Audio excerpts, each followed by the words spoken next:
أعوذ بالله من الشيطان الرجيم.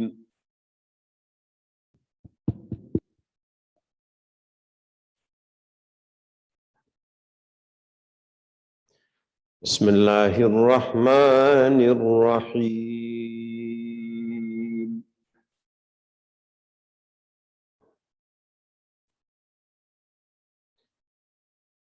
يا أيها الذين آمنوا لا تقدموا بين يدي الله ورسوله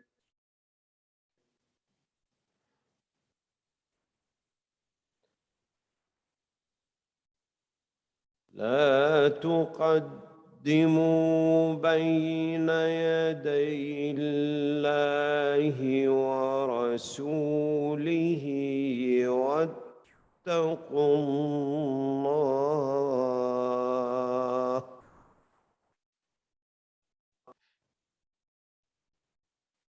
إن الله سميع عليم.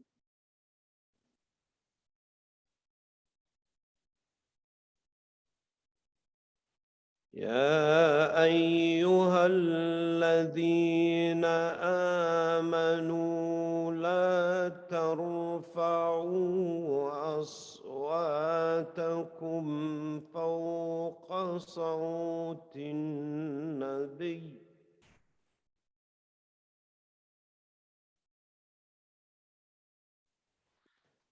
لا ترفعوا أصواتكم فوق صوت النبي ولا تجهروا له بالقول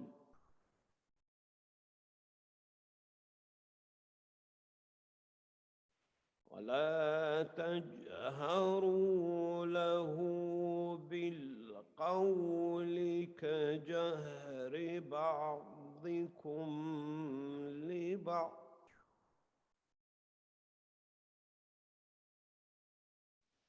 أن تحبط أعمالكم وأنتم لا تشعرون.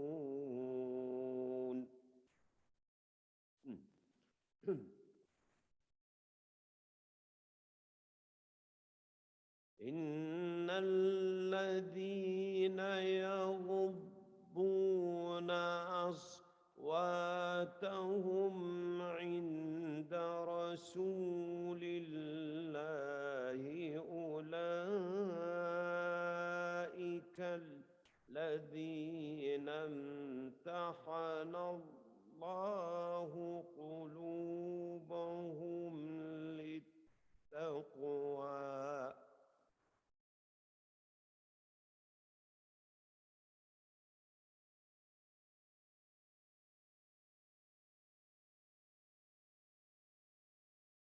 إن الذين يغضون أصواتهم عند رسول الله أولئك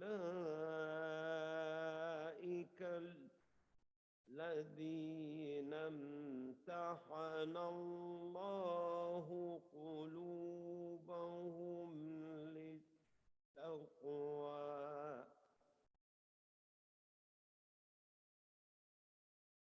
لهم مغفرة وأجر عظيم.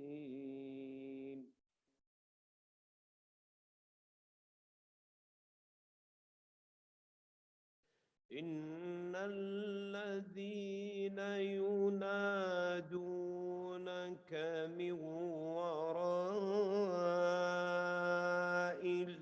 الحجرات أكثرهم لا يعقلون.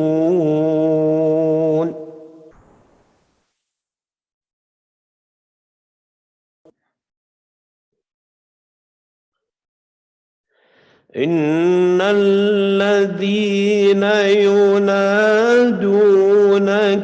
من وراء الحجرات أكثرهم لا يعقلون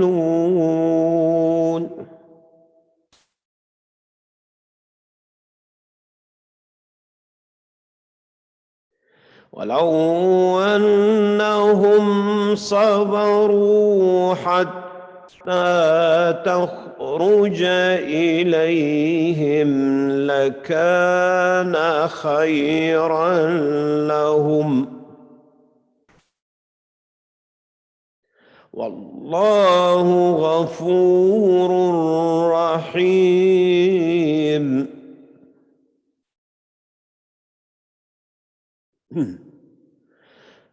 يا أيها الذين آمنوا إن جاءكم فاسق بنبأ فتبينوا أن تصيبوا قوما بجهالة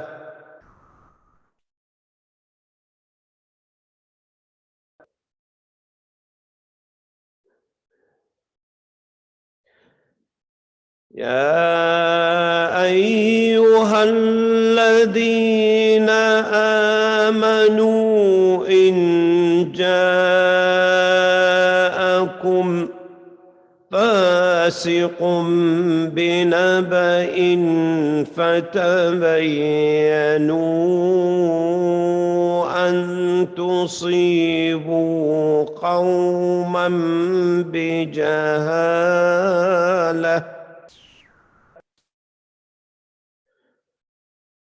فتصبحوا على ما فعلتم نادمين.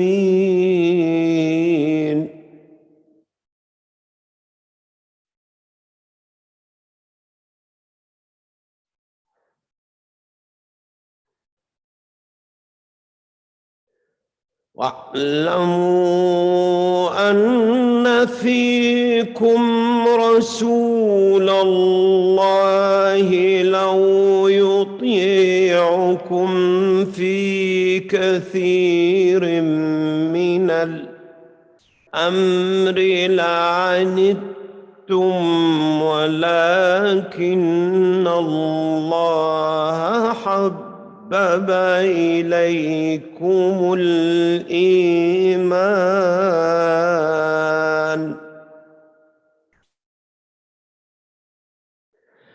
ولكن الله حبب إليكم الإيمان وزينه في قلوبكم وكره إليكم الكفر والفسوق والعصيان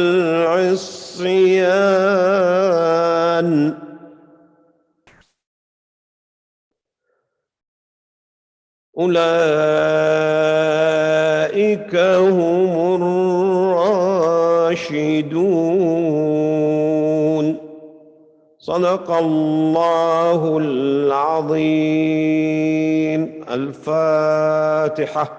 اللهم صل على محمد. بسم الله.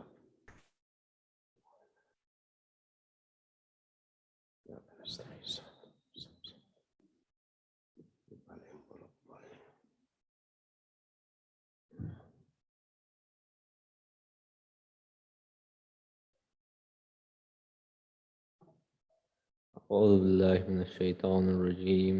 بسم الله الرحمن الرحيم. السلام عليك يا أبا عبد الله، السلام عليك يا ابن رسول الله، السلام عليك يا ابن أمير المؤمنين وابن سيد الوسيين، السلام عليك يا ابن فاطمة سيدة النساء العالمين، السلام عليك يا ثار الله وابن ثاره والوتر الموتور، السلام عليك وعلى الأرواح التي هلت بفنائك. عليكم مني جميعا سلام الله أبدا ما بقيت وبقي الليل والنهار. يا أبا عبد الله، لقد أدمت الرزية وجلت وأدمت المصيبة بك علينا وعلى جميع أهل الإسلام. جلت وأدمت مصيبتك في السماوات على جميع أهل السماوات.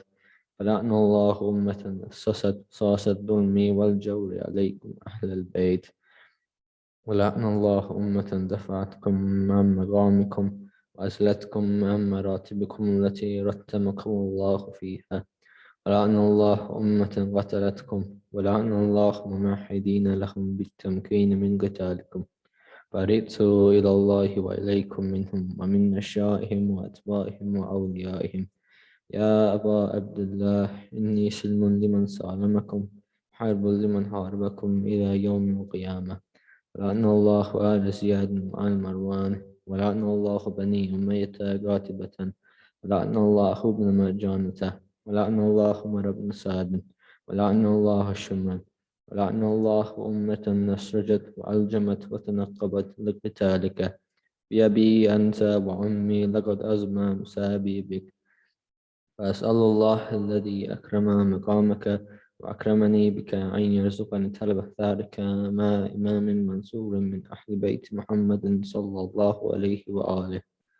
اللهم اجعلني عندك وجيها بالحسين عليه السلام في الدنيا والآخرة.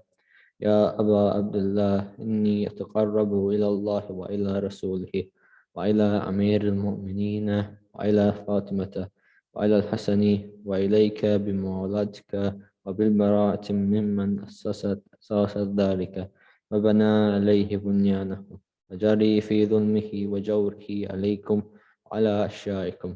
فرئت إلى الله وإليكم منهم وتقربوا إلى الله ثم إليكم بموالاتكم وموالاة وليكم وبالبراءة من أعدائكم مع الناسبين لكم الحرب وبالبراءة من أشيائهم وأتباعهم. إني سلم لمن سالمكم وحرب لمن حاربكم وولي لمن والاكم وعدو لمن آذاكم.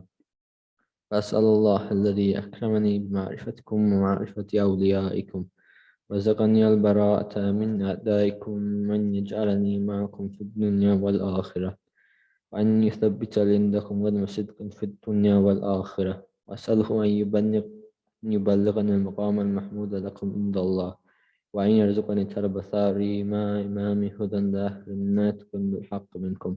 وأسأل الله بحقكم بشأن الذي لكم عنده أن يؤتيني بمساببكم أفضل ما يؤتي مسابا بمصيبته مصيبة ما أعظمها وأعظم رضيتها في الإسلام في جميع السماوات والأرض. اللهم اجعلني في مقام هذا من تناله منك صلوات ورحمة ومغفرة. اللهم اجعل محياي محيا محمد وآل محمد ومماتي ممات محمد وآل محمد.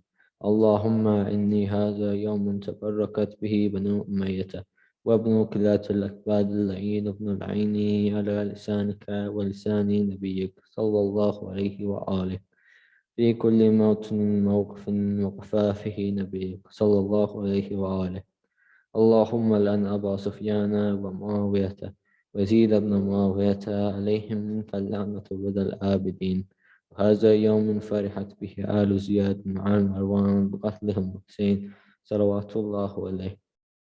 اللهم فدائف عليهم اللعن منك والعذاب الأليم.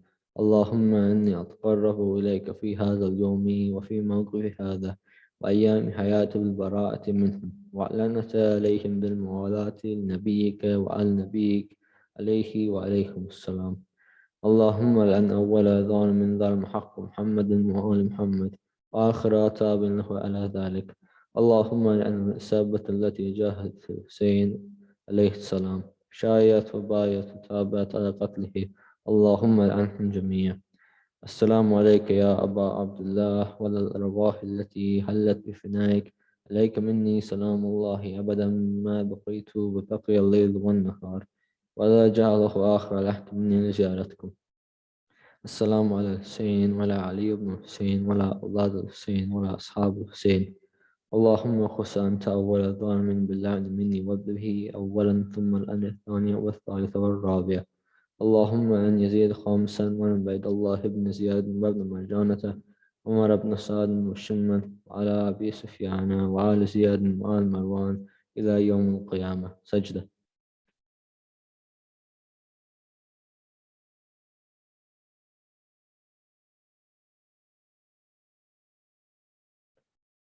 اللهم لك الحمد حمد الشاكرين لك على مصابهم. الحمد لله على عظيم الرضية. اللهم ارزقنا شفاعة الحسين يوم الورود. ثبت لقدم صدق عندك مع الحسين وصحاب الحسين الذين بذلوا محاجهم دون الحسين عليه السلام. صلوات.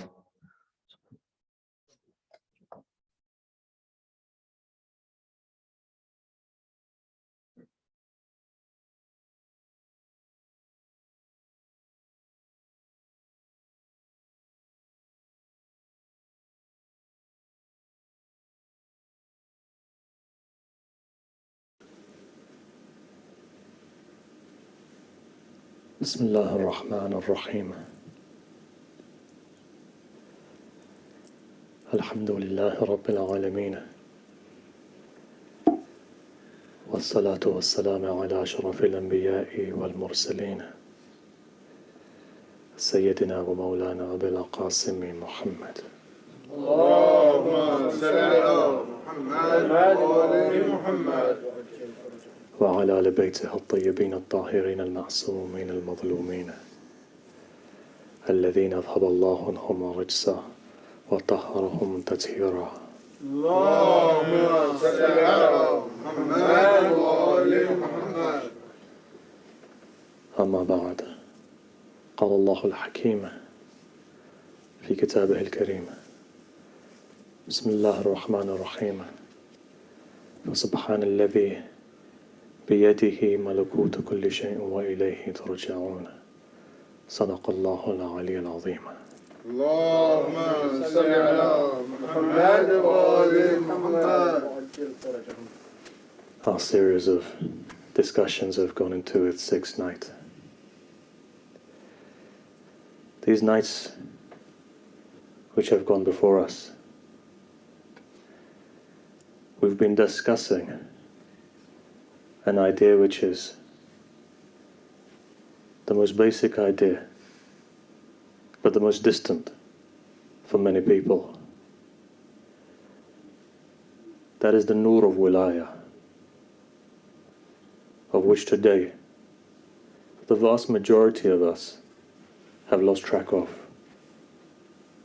That which started from the very beginning, you find that in the 21st century we're deviating very quickly from that wilaya. See, there's a particular hadith. It's an interesting one, where you find that it says that Akhir Zaman, that we're in now, has two qualities to it. It is the time of khayra and the time of ghayba. Khayra in the sense that you find that the vast majority of people will be in bewilderment. They'll be lost. You find to the extent that the believers will be lost too. That true Islam, in the words of Ayatollah Jawadi Amali, Islam in Nab, will have been lost. That the vast majority, from the top to the bottom, be it Shiism, outside of Shiism, the idea is that the deviation will have taken place. Not that people will be bad people, they'll still go to heaven, but the haqiqah of life itself would have been lost to them. And the reason being is that they would have lost the essence as to which direction to go to. You see, the most important thing in life is to understand the maqsad of life itself. The maqsad of life is not salah. It's not the maqsad of life. The maqsad of life is not sawm. It's not hajj. It's not zakat. It's not khums. They're mandatory elements of life. But even if you were to do all of them at the time, it would not guarantee you heaven. Because it's what? A tool. It's a tool that takes you to the end, to the maqsad, to the conclusion. Though prayer is important, and without prayer you can't get anywhere. But the fact of the matter is that in this day and age we see the end goal as prayer. We see the end goal as fasting.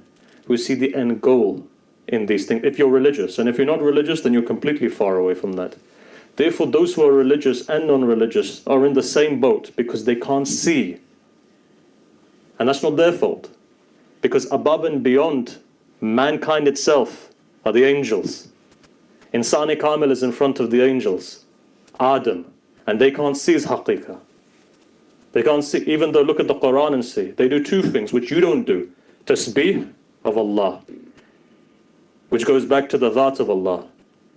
It's Tawheed al-Dhati. And Taqdees of Allah, which is Tawheed al-Fa'ali. Both things they do. You see, the dhikr has aqsam. And you've got to understand this as well, that everything you have in creation is a name of Allah, manifest name of Allah. And so therefore what the angels were doing is they were coming to understand God, because you can't understand Him other than through His names.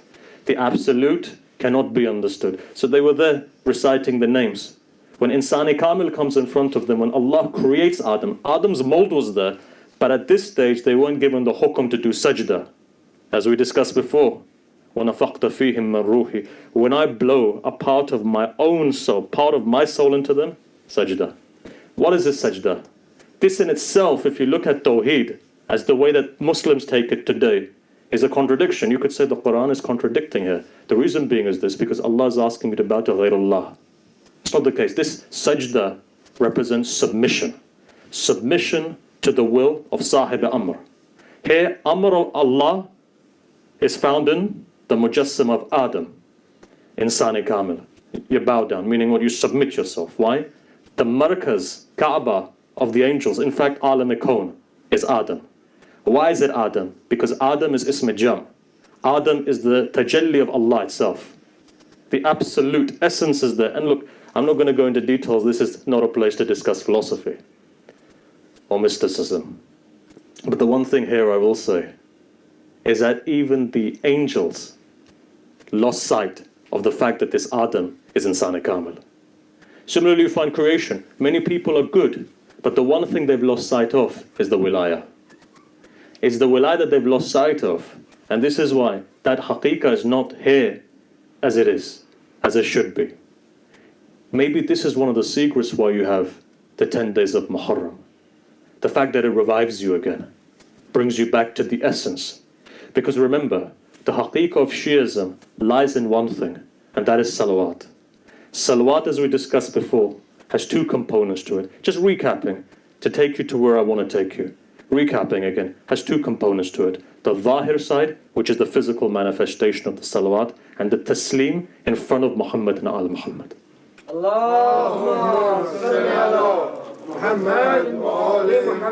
With that absolute submission in front of them, there is no way you can cross the sirat. To give you a hadith, those people who are more firm in wilayah, you'll find that their feet are more firm on the sirat towards the final goal. And those people who are not firm in wilayah, it doesn't make a difference whether they're mujtahid or marja, they will not make it to the other end if it's not firm within wilayah. Because one thing is for sure, nobody from the Muslims has more knowledge than shaitan does. And this is why, if you go back to the hadith, where we talk about the time of Hayra. Why is the time of Hayra? Because everyone will be in bewilderment. But those people who submit themselves back to the wilayah of the Imam, everyone's heart will be tarnished. And it is tarnished. It's tarnished, it's shadowed. It's shadowed and is layered, that you can't see the end. Where is the end? Insani Kamil. In this day and age, Hujjatullah. You can't see it, so it's shadowed. What's required is a methodology to remove those veils. And once those veils are removed, then you won't be worried about the Joneses, as they say. You won't be worried about what people are saying. It won't be like that. In the words of Ayatollah Kashmiri, as he says the only way you can reach that is uzla from people. He found that even though he lived for 20 years in Qum, people, Ahl Qum didn't know that he lived in Qum. Only those people who were Sahib Basir understood who he was. They didn't know.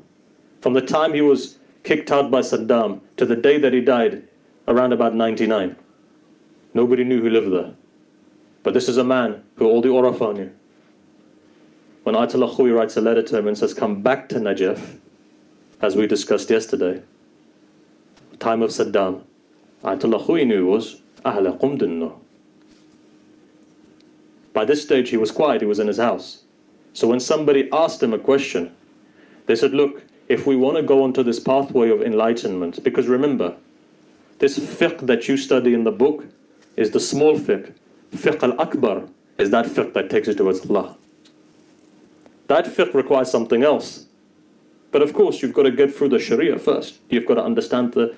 But look, we're looking at something more loftier. Remember one thing, when I say this, I'm not belittling anything to do with prayer or fasting. Without praying awwal waqt, you can't get to a maqam. Remember that.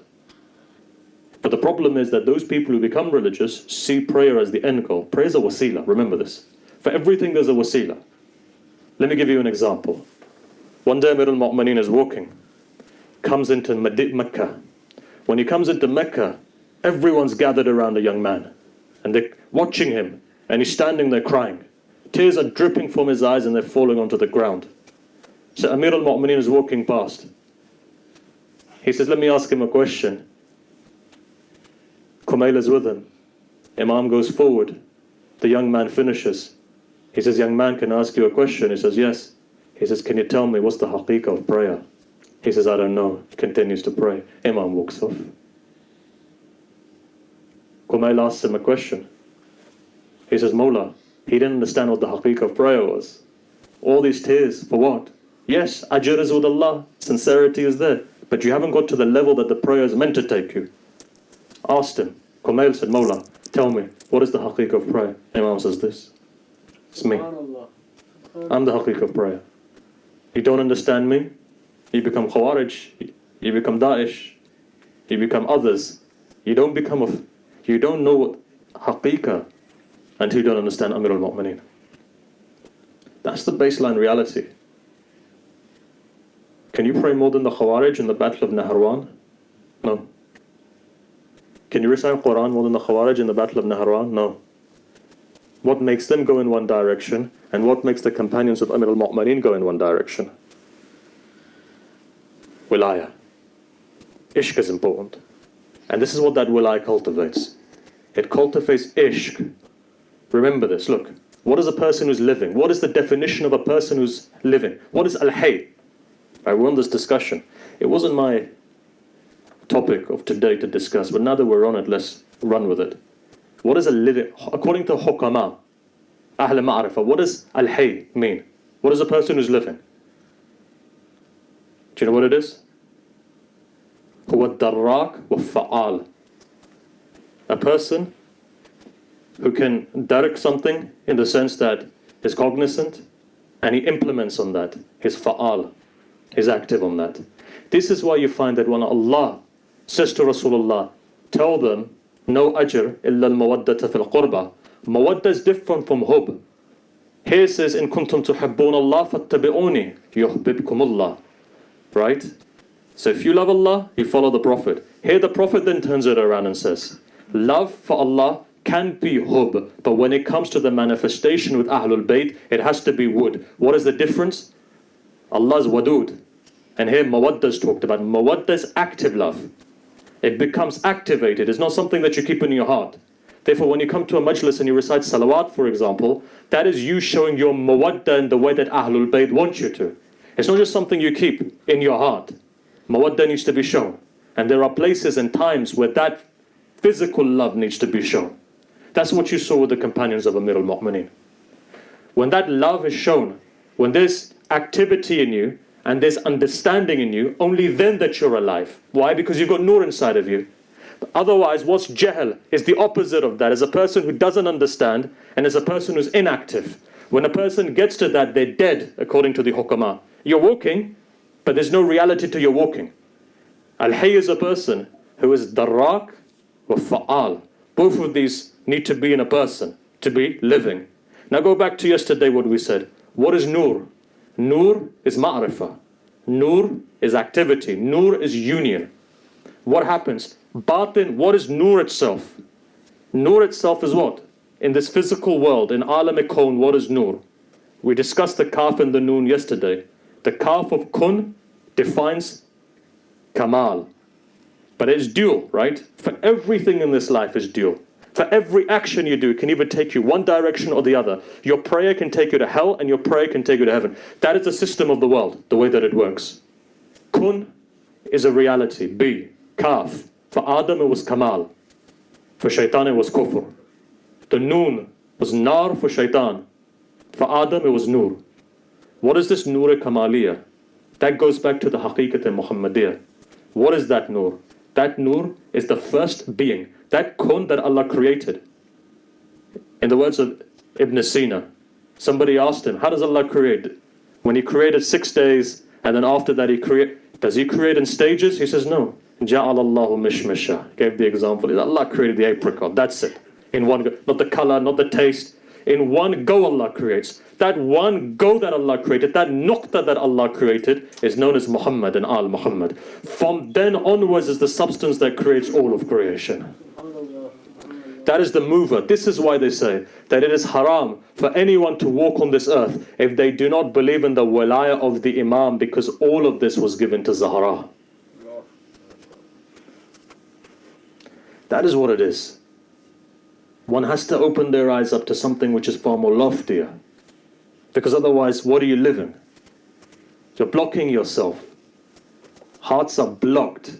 The only way you can release that, how do you remove that, is with the wilayah. And how do you enhance that, is with your tears.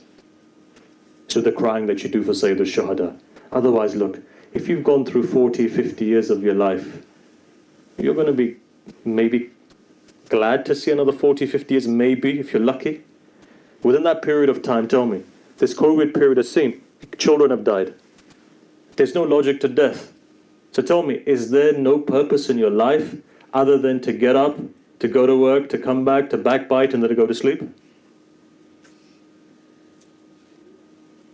Because look at the tradition. Akhir zaman is, and people are going to backbite a lot. People are going to talk about other people a lot. People's egos are going to be very big. People are going to justify. And this is what it says in the hadith. The Akhir zaman, Allah is going to close the doors of Rahmah. You know why He's going to close the doors of Rahmah? Because the doors of Tawbah are going to close. Why are the doors of Tawbah going to close? Because we're going to justify everything that we do as halal. When you start justifying, you lose the tawfiq of Tawbah. This is why it's sometimes better to be not religious.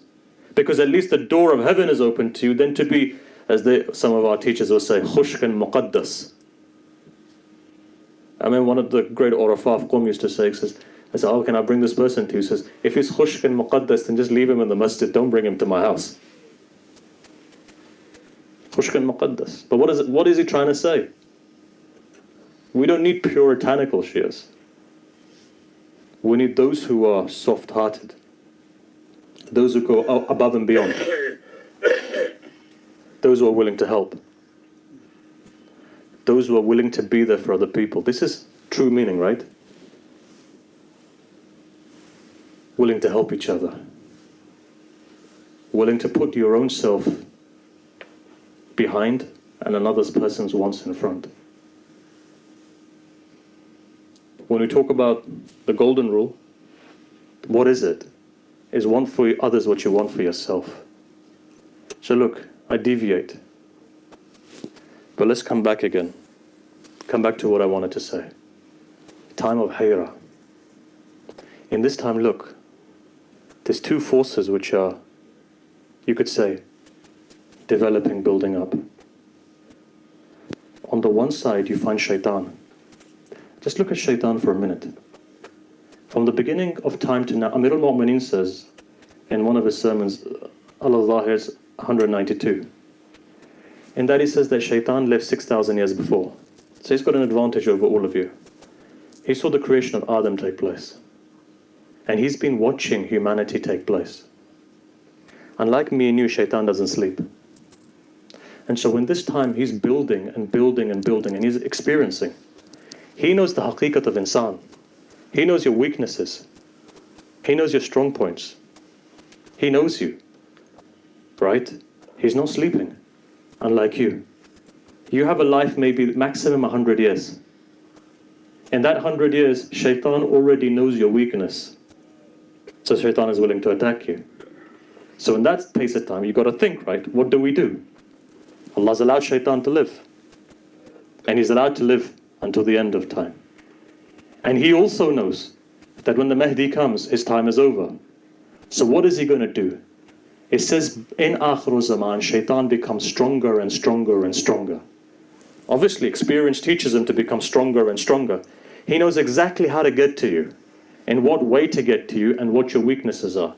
And he's refined his process of attack because he's had time to do that. In the words of Sheikh Murtada Zahid, one of the great scholars of Tehran, he was Sahib Nafas as well, he used to come to the masjid. So one day he came into the masjid and literally he was completely out of it. So he was stumbling in his prayer. So students watched. 1 day went by, 2 days went by, 3 days went by. On the third day when he was returning home, they came to him and they asked him, they said, Sheikh, you're Sahib Nafas. What's happened here? You seem completely out of it. You're not 100% there. Is there something that's happened? Are you worried? He says, yes, I'm worried. He says, what worried you? He said, 3 days ago I read a hadith of the Prophet. That's what worried me. He said, what did the hadith say? He said, the hadith said this. Rasulullah speaking to Amir al-Mu'mineen. He says, Ali, haqiqat of shaitan is what? He has as many ways of misguiding a person as you have in guiding a person. So now look, today why is it that spirituality is leaving? Religion is becoming literalist and otherwise very moving away, going to the way of the nafs. Because tradition, Ibn Taus narrates this by the way, tradition is such, our tradition says that you'll see this, when you find morality merging, that you don't know what haqq is and batil is. Because you find that when morality will be presented, there will be good in it and there will be bad in it. So what happens? When you mix something up, the truth starts to disappear. Similarly, you go forward and see, what is the method of shaitan, right? What is the method of Dajjal? And then wait with shaitan and look at it and see. When shaitan whispers, a number of things take place. You'll find disunity in our communities. You'll find in our organizations, shaitan will whisper and you'll have fights over nothing whatsoever. Why? Paranoia. Now, I wouldn't even be saying this if I hadn't seen it today. Honestly, you think about it, you think, my God, this is exactly what we're living in at the moment. Perhaps these children don't know, but some of the elders who are running religious organizations, you know how difficult it is. If you've got a cabinet, straight out one person's paranoid, the entire situation becomes such. It's been predicted. It says in Akhir Zaman, because remember one thing, when the believer is divided, barakah is lifted. If barakah is lifted, then what happens? Blessing goes. You know what blessing is important for? Blessing in your time extends time. Blessing in your mal extends your mal. Blessing in your life gives you a long life. Blessing in your children gives them tawfiq to do other things.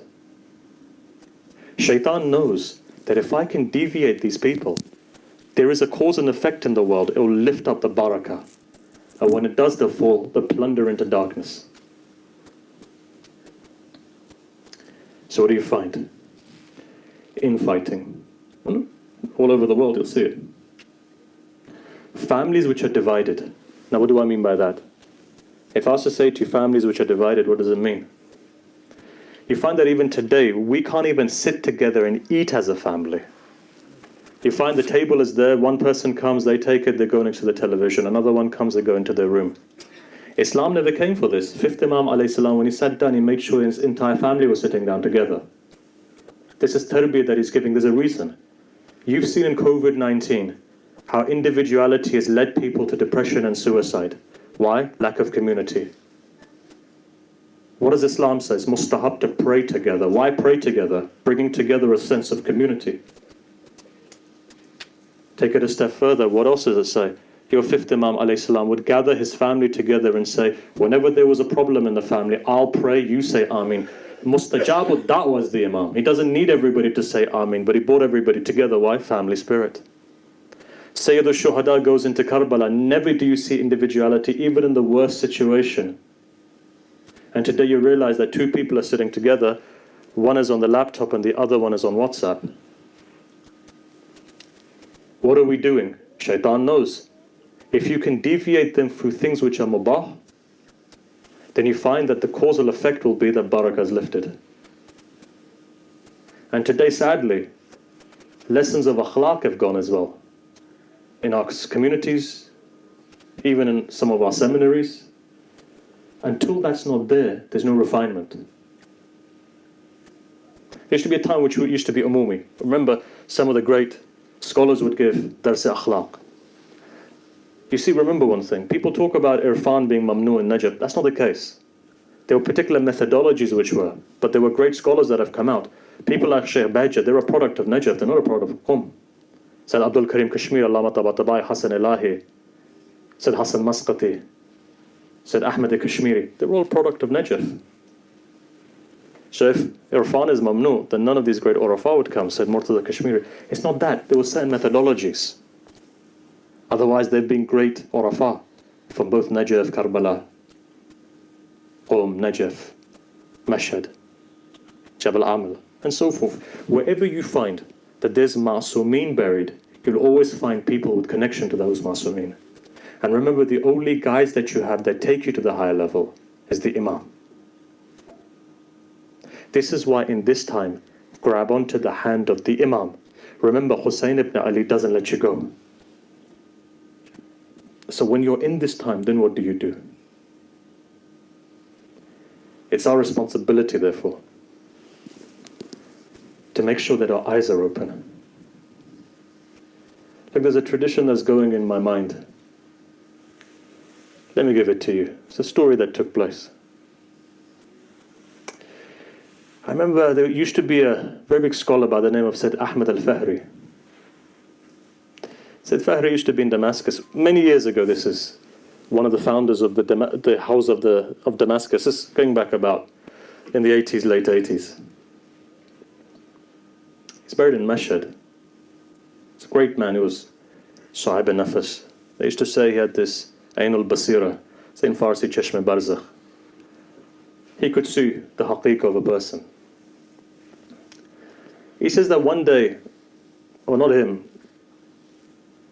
a family member of Ayatollah Bahjat's, says one day Sheikh Sayyid Fahri comes to our house. As he comes in, he sits down with my father. His father sitting opposite.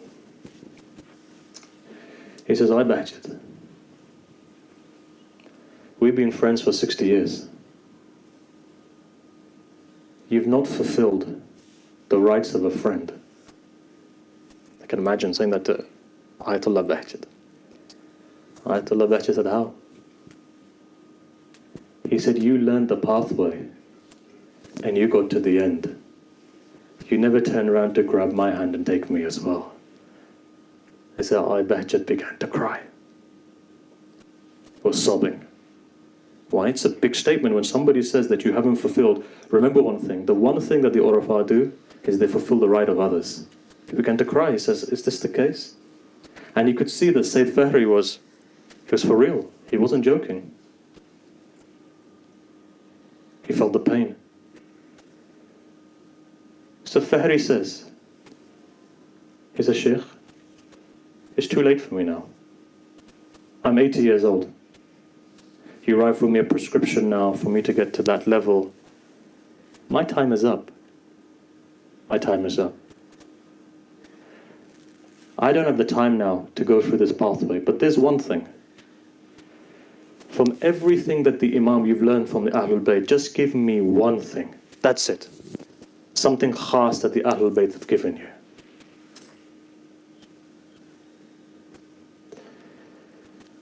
Bahjat replies. He said, I've been given 10 things from Imam Ali ibn Musa alayhi salam.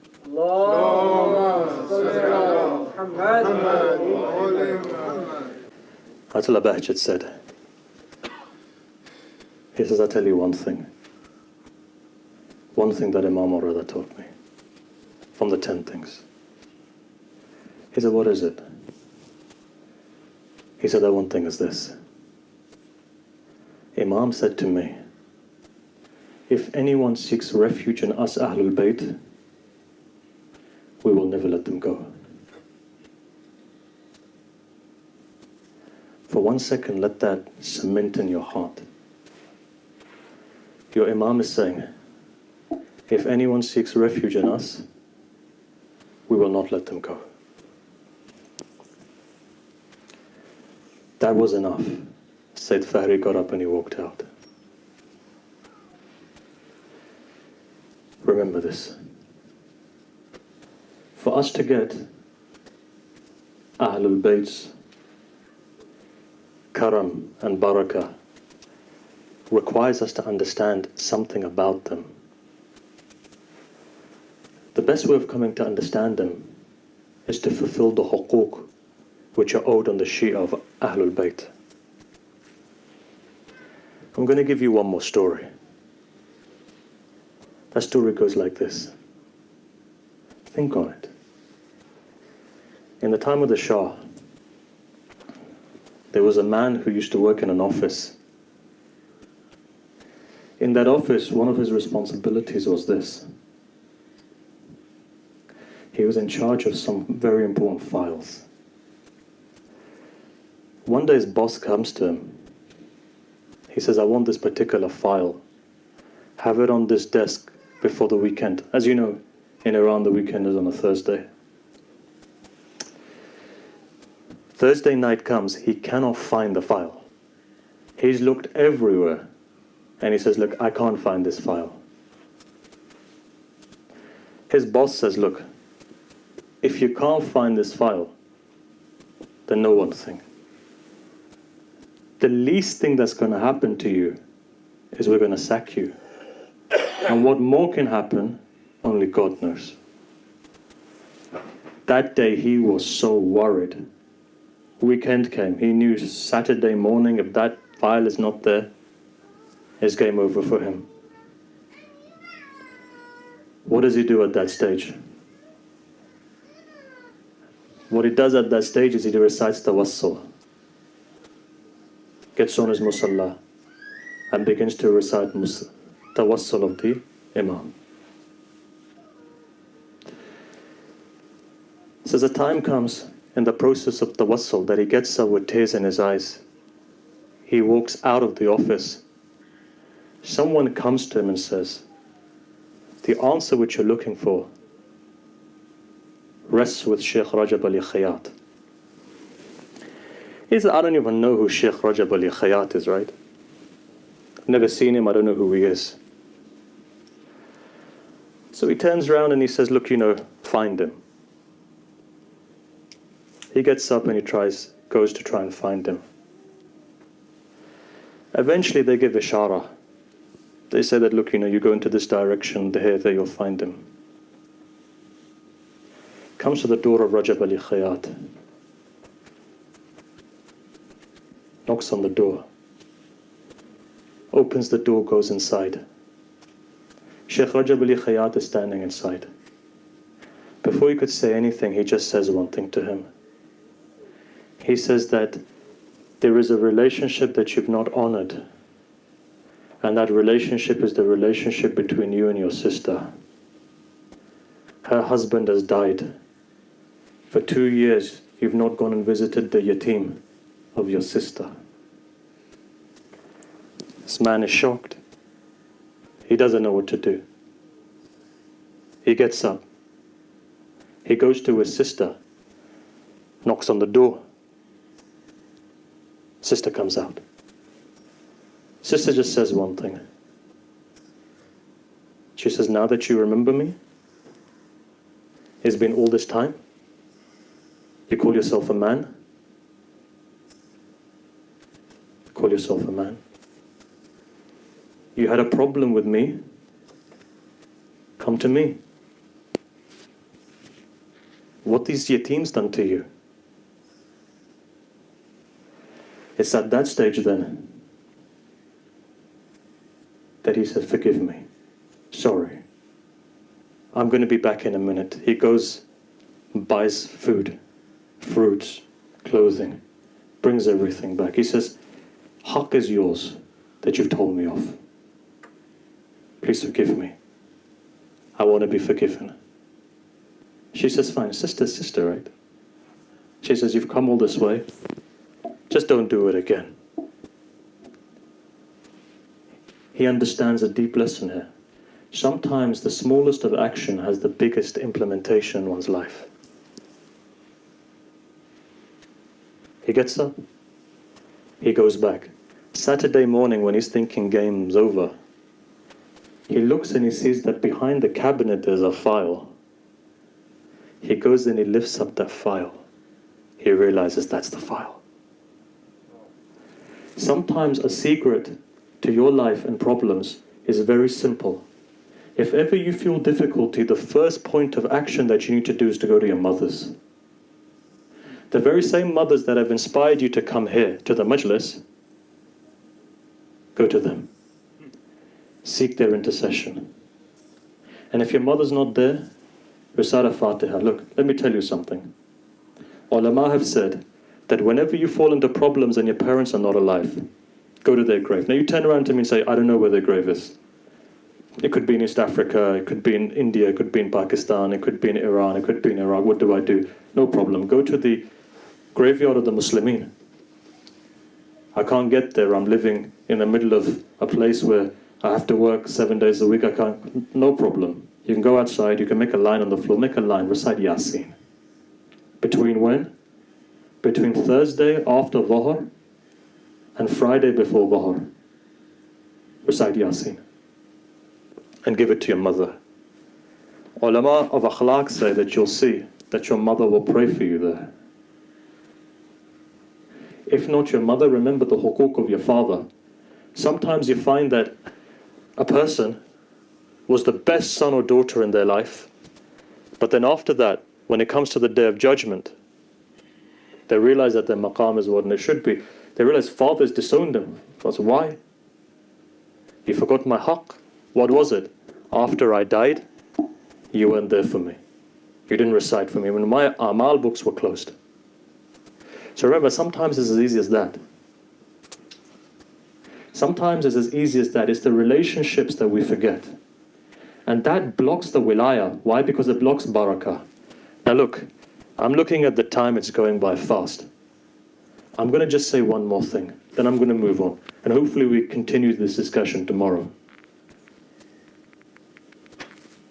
My apologies, I'm reciting slower than usual.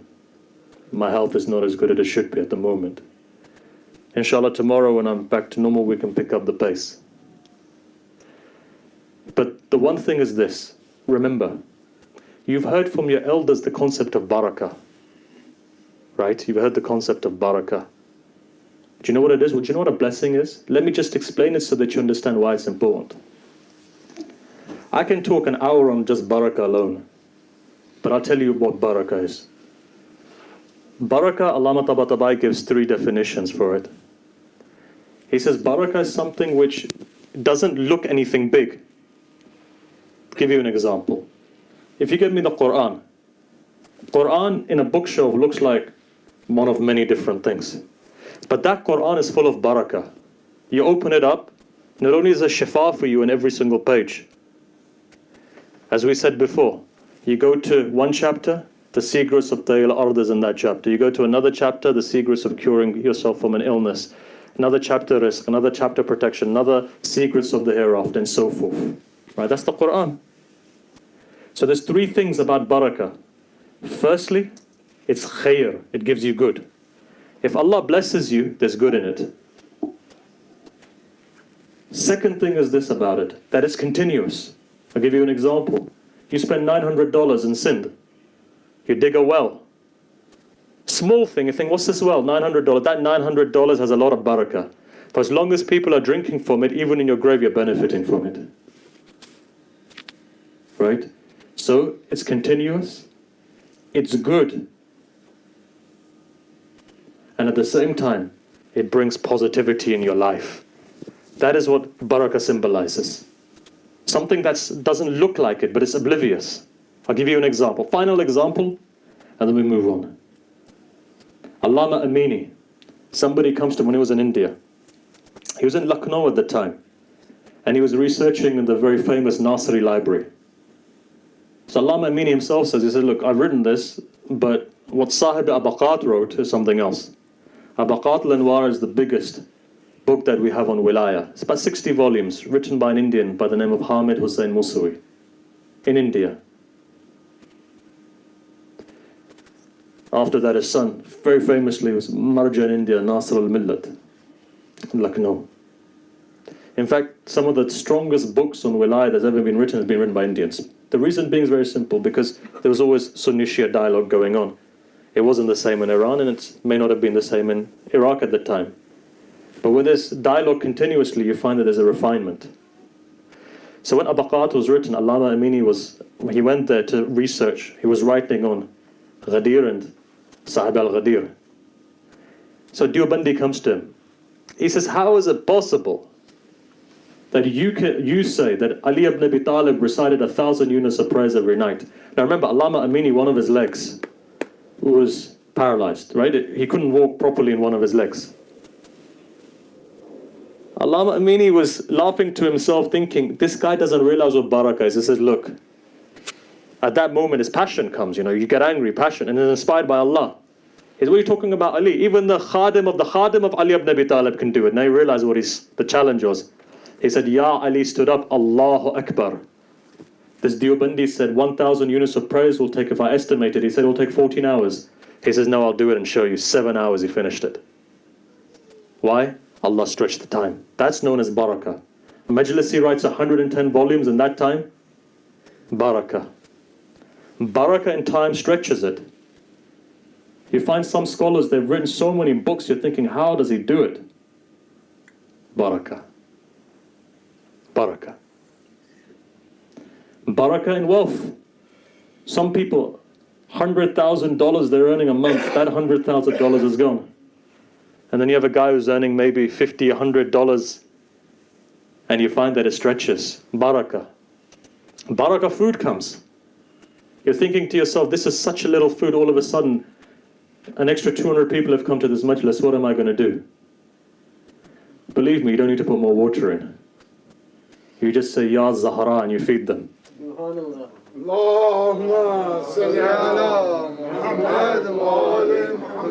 Eyewitness accounts physically say this. They say Ayatollah Qadi, when he used to hold a majlis in his house, loads of people came. They said, oh, what are we going to do? They said, what are we going to do? So many people have come. He goes, don't worry. Puts his hand on it and says, Bismillah, feed him. The pot is this big. Food is coming, food is coming, food is coming, food is... What is the secret? Secret is this. Remember, this majlis is not my dad or your dad's majlis. This majlis is Fatimatul Zahra's majlis. And when you have the aqeedah that she is going to take care of it, then she will take care of it. You just need to have the faith. You just need to know that. You don't need to be anything. You just need to have aqeedah on the fact that she's going to take care of it. And she's going to take care of it. So remember this. But look, my time has come to an end. We can talk more, we can go into more detail. Inshallah, tomorrow we'll go back to some of the nitty-gritty of our discussion.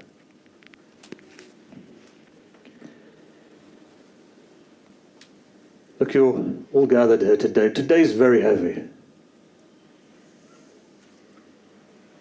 Half of the 10 days have gone.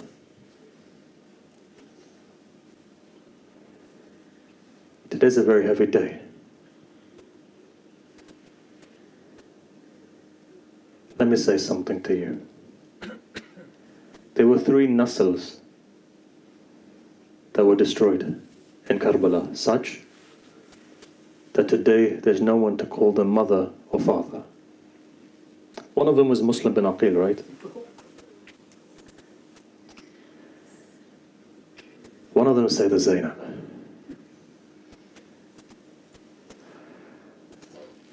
Even if I wanted to recite fast, I wouldn't be able to now.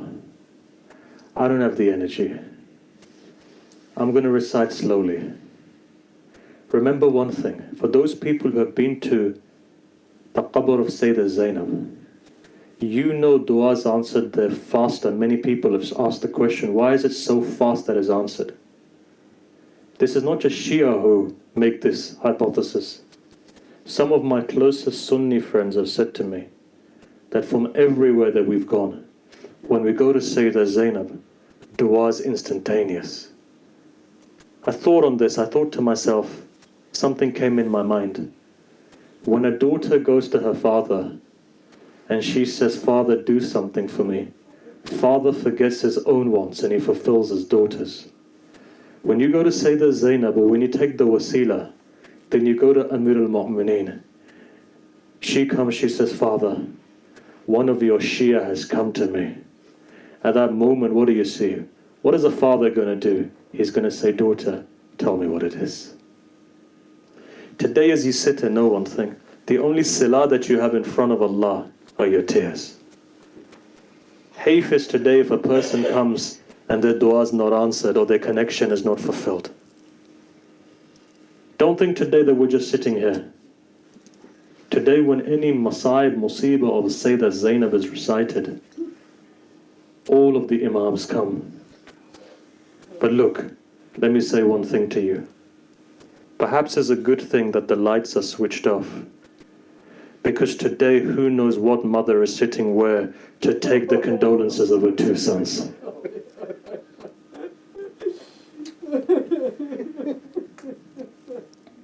If Sayyidah Zainab was to be here today, what would you do? How would you give your condolences? I tell you one thing, this is my firm aqidah, that the minute we talk about Aun and Muhammad, a mother does come to take condolences.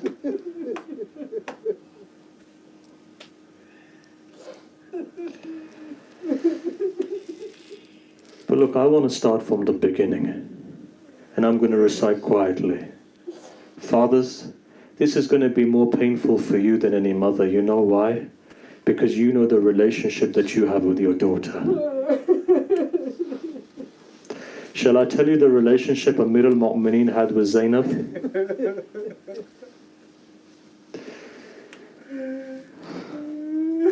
If only I can.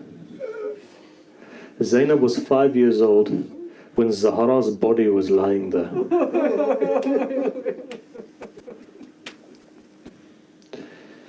Amir al-Mu'mineen fulfills the rights of Zahra. He takes her and he puts her in the grave. As per our wasiyah, he sits down and recites the Quran. After reciting the Quran, they say Amir al-Mu'mineen wants to stand up. In the tradition it says he was only 33 years old. As he tries to stand up, Hadith says his knees begin to shake and they give way. Ali falls back into the grave. A man like Ali falling made him embarrassed. Why? Because he's that man who's the victor of Khaybar and Badr and Uhud and so forth. Salman was standing up there. He just says one thing. He says, Ali, we've not seen you fall in Khaybar like this. What makes you fall like that? One marja once said, he said that when Ali was in this state, he couldn't make eye contact with anyone out of the grave because he felt embarrassed. But more so, he knew that there were two sons standing there. One was 8 and one was 7. He knew his sons were watching him. First time he tries to get up, he collapses. Second time he tries to get up, he collapses. So third time when he tries to get up, he holds the wall of the grave. Tries to lift himself up. His knees start giving way. Without knowing, from inside a voice comes. You know what that was? Ali says something. He says, Zainab, come to me, my daughter. Your father's feeling weak today.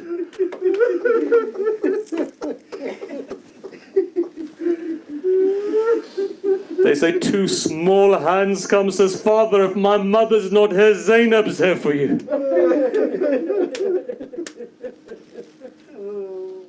Bond between Amir al-Mu'mineen and Zainab you won't understand. If I had the ability to tell you, I would do. In the custom of the Hijazis, when a daughter would get married, her mother would take her and take her to the house of her husband. They say the day that came for Zainab to get married, she was standing next to the door alone, and an old father was standing behind with tears in his eyes. At that moment, Hassan and Hussein came forward, grabbed the right arm and grabbed the left arm. At that moment, a promise was made by Abdullah bin Ja'far, and that promise was this. He said to his uncle, if ever Hussein goes to Karbala, then I'll let Zainab go as well. If Hussein ever goes to Iraq, then I'll let Zainab go as well. Right? Moving forward quickly, look, I can't recite everything, but I'll get to one part. That part is this. Kufa comes. Kufa. Amir al-Mu'mineen is on the pulpit. Fathers, you can relate to this. Amir al-Mu'mineen sees Imam Hassan. He says, Hassan, go to Medina and bring my daughters. Why? Because I'm missing my daughters. Hassan goes. He says, when he gets to Mahalla Bani Hashim, and he says to the daughters, your father's missing you. One daughter, Aqila Bani Hashim, stands up, and she says, I miss my father more. Mahmal, everything is prepared.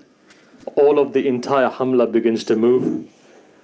Imam Amir al-Mu'mineen says something. Imam Hassan goes on the boundaries of Kufa. The camels come to a stop. Imam Hassan goes in. Amir al-Mu'mineen is in Masjid-e-Kufa. He goes in, he says that your daughters are here. You know what he says? Alayka bil-layl, sun, night time. Don't come in yet. My ghaira doesn't take it that my daughters come in at daytime. Then he gets on the mimbar, he says, Ahle Kufa, my daughters are coming, understand who they are, go in your houses, whatever happens, don't come out. Amir al-Mu'mineen at night time goes. As he goes forward, he sees that Imam Hassan was holding the reins of the camel of Sayyidah Zainab. He comes forward, he says, son, do you give me the ijazah to take the camel from you and to take my daughter myself? Father, she's your daughter. Goes, grabs on. As he grabs on, he begins to walk. At that moment he stops. He says, Zainab, undo the curtain. Zainab, look, this is the boundaries of Kufa, Zainab.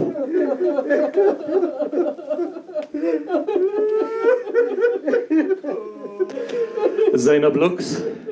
She closes the curtain again. Amir al-Mu'mineen now begins to walk again. Comes forward, he says, Zainab, now look, Zainab, this is the first street of Kufa. Again she looks, again Amir al-Mu'mineen begins to walk. Comes forward and says, now Zainab, this is the first road of Kufa. Again begins to walk, but a time comes where even Zainab can't take it. What is that time? When Amir al-Mu'mineen says, undo the curtain, Zainab, this is the bazaar of Kufa. Zainab can't take it. She says, tell Abbas, tell Muhammad the Hanafiya, why are you telling me I'm never going to come here? Says, no Zainab, a time is going to come when I'm not going to be here.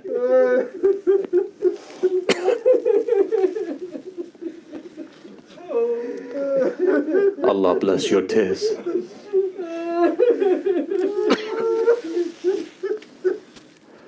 Look, I won't be able to recite, you won't be able to listen. Fathers, forgive me that I'm reciting this. I know you can't take it. But now just imagine if Amir al-Mu'mineen is there, and what would you say? Look, I'll forget everything. I'm accelerating to the last point. Point is this. Amir al-Mu'mineen is about to leave this world. He gathers all of his children together. Once he gathers them, he says something. He says, Hassan, Hussein's not here. Where's Hussein? Can you get my Hussein? Imam Hassan goes into a hujra. There was a small room there. What does he see? Hadith says that Hussein was sitting there. Have you ever seen a baby cry? When a baby cries and it starts choking on its tongue is out of its mouth and it's choking on its tongue. You know what they say? They say Imam Hussein's tongue was out and he was choking, he was crying. At that moment, Imam Amir al-Mu'mineen, Imam Hassan turns around, he says, brother, if you cry like this, what's going to happen to our father when he sees you? Father's calling you. Imam Hussein gets up. Imam Hussein gets up. He goes towards Amir al-Mu'mineen. He says, Imam says, son Hassan, Sayyid is going to be okay. Why'd you cry for? You know what he says? He says something heartbreaking. He says, Father, when our grandfather Rasulullah died, you were there to comfort us. When our mother Zahra died, you were there to comfort us. Father, you're leaving now. This is Kufa. Who's going to be there to...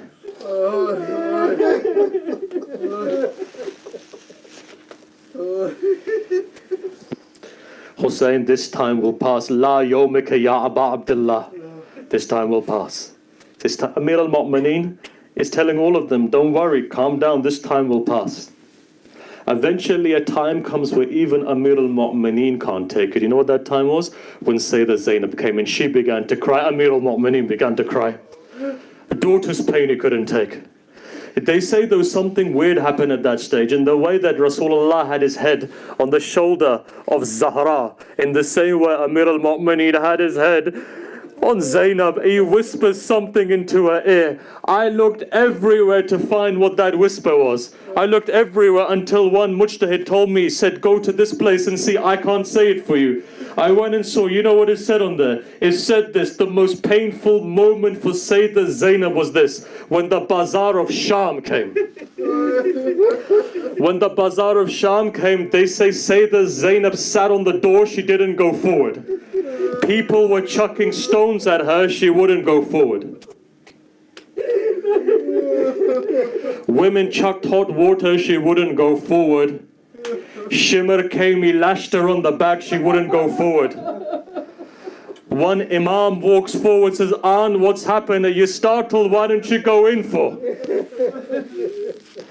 She replies, she says, son, I'm not startled. Says, why? Says, I haven't gone in for one reason. Says, what is it? Says, the night my father was leaving this world. Says, the night my father was leaving this world. He says, Zainab, a time is going to come. That time is going to be this. You'll see Bazar-e-Sham is going to be there. Zainab, that time is going to be painful. Daughter, don't worry at that time. Wait for me, Zainab. I'll come and I'll come with you. Says, I'm waiting for my father to come. He said to me 25. History doesn't say what happened, but an old lady stands up and says, Assalamu alayka, Ya Amir al-Mu'mineen.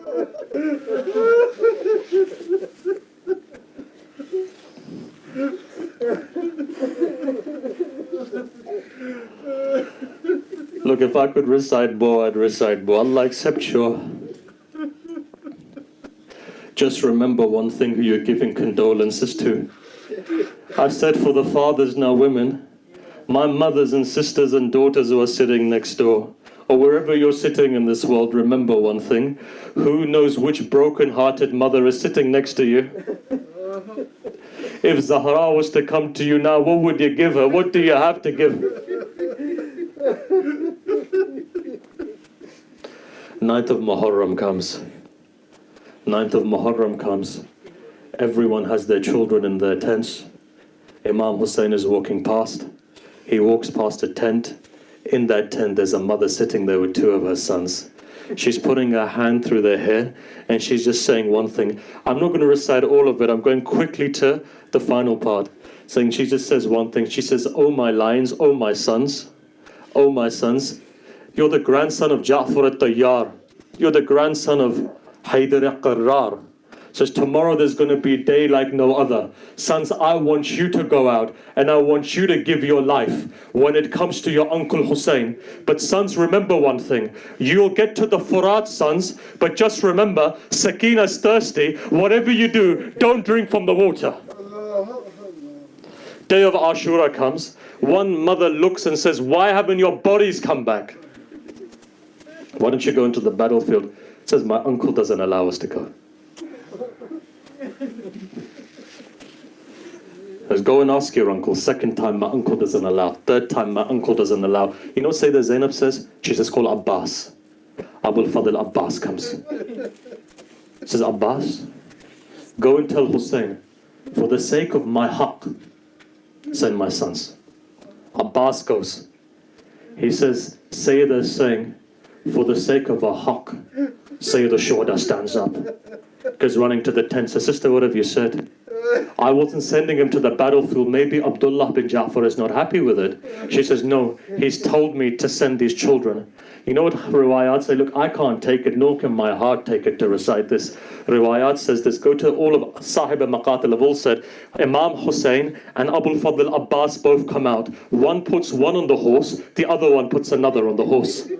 Both of these moons of Banu Hashim go into the battlefield. Both children are fighting, and both children are fighting. One goes from the middle qalb of the army, the other one goes from the side. Both of them come to the Furat. As they come to the Furat, they don't drink from the water. A man comes, he takes a sword, hits it on the head of On, and the other one comes and hits it on the head of Muhammad. One of them dies instantly, the other one falls to the ground. As he falls to the ground, he calls his uncle. He says, "Uncle, come and help me."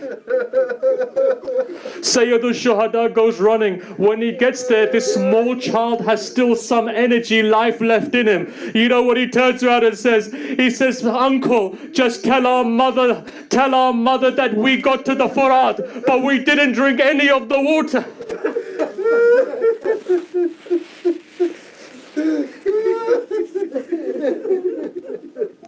Two bodies are brought back. One carried by Abul Fadl Abbas, one carried by Imam Hussein. Look, you can't take it, I'm not going to recite it anymore. All I'll say is this. All the women, Hashimi women come and they give their condolences. One woman hasn't come out, and that woman is the mother. Imam Hussein turns around and says one thing. He says, "Where's Zainab?" Zainab comes out, sits down in between both of the bodies, puts one hand on one chest, puts one hand on the other, and just says one thing: "My lines, which one should I give as sadaqah for Hussein?"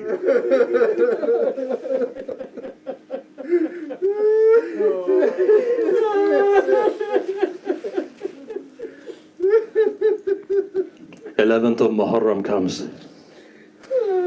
All the heads are cut. All the heads are lifted on a spear. This caravan of love is leaving. Sayyidah Zainab, one by one, goes to the body of Imam Hussein, goes to the body of Abul Fadl al-Abbas. All the women go to the body of their children or their husbands. They say two bodies, cut bodies, are left on the side. Nobody is going there. Zainab is still a mother. As she walks past, she doesn't look at the body, but she closes her eyes. She didn't want to show weakness. She closes her eyes and she clenches her fist. And she gives wida to her son under her breath. She says, "Oh, and Muhammad, wida," and she begins to go. Tradition says that she comes from Kufa to Sham. When Sham comes in, Yazid allows for everyone to go. All the heads are brought back. One first head that's brought back is this: a small baby's head, 6-month-old, the head was brought. One mother goes up, grabs the small head. Another head comes. That was the head of Ali Akbar. And so one by one, all heads are coming. They say that when Hussein's head comes, Sayyidah Zainab goes, takes that head. That two heads were there. The women of Sham were saying, "Is the mother dead of these two children?" Fidda gets up and says, "Don't say that. They're the heads of..."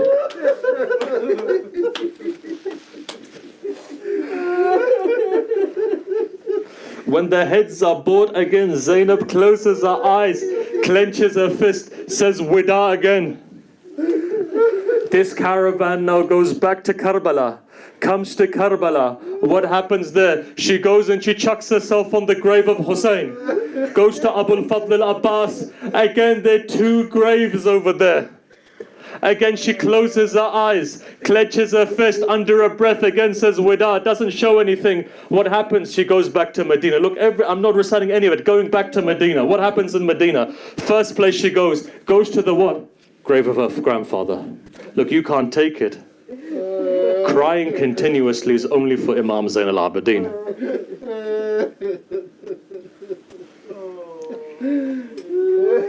You have sons as well. Mothers now who are listening to this now feel this.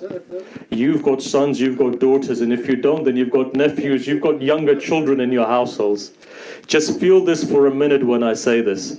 She goes to the grave of her mother Zahra, the grave begins to shake. I'm not going to recite what happened, you won't be able to take it. A message comes that Abdullah is calling.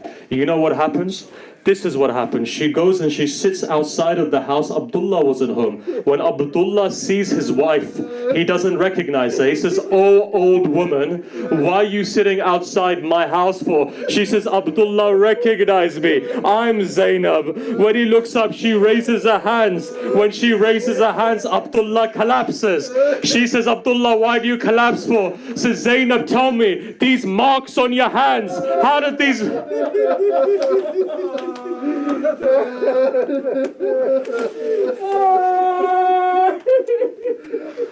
She goes inside of the house as she gets to the Sahn, that mother who didn't cry in Karbala and that mother who didn't cry in Kufa and Sham, they say when she saw two small musallas there, she goes up, grabs the musallas, puts it to her chest. Oh, and Muhammad, without you, I don't want to live any. Martyrs.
الله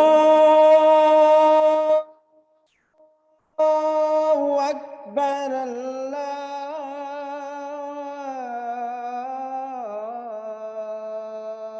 الله أكبر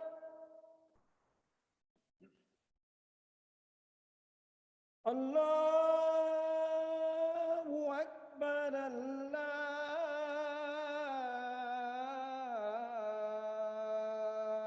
الله أكبر أشهد أن لا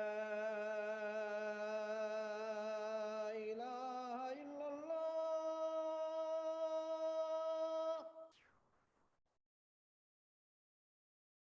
أشهد أن لا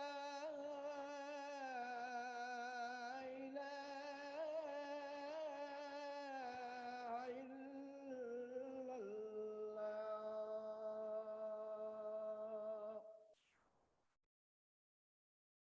أشهد أن محمدا رسول الله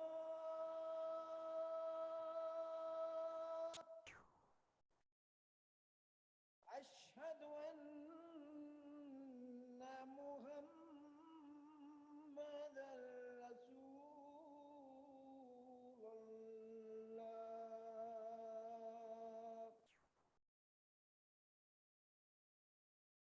أشهد أن عليا ولي الله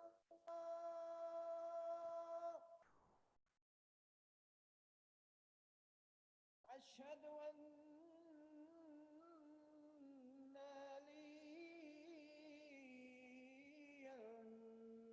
حجة الله يا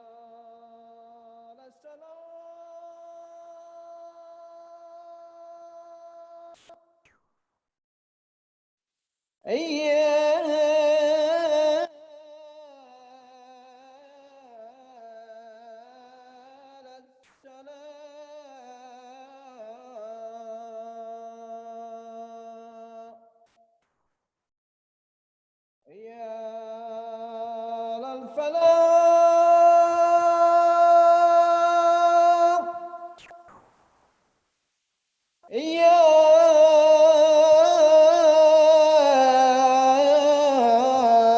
للفلاح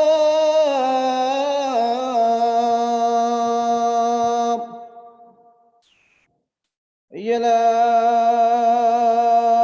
خير العمل يا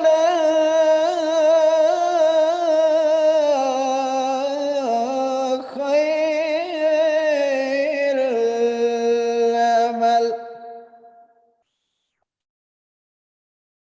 الله أكبر الله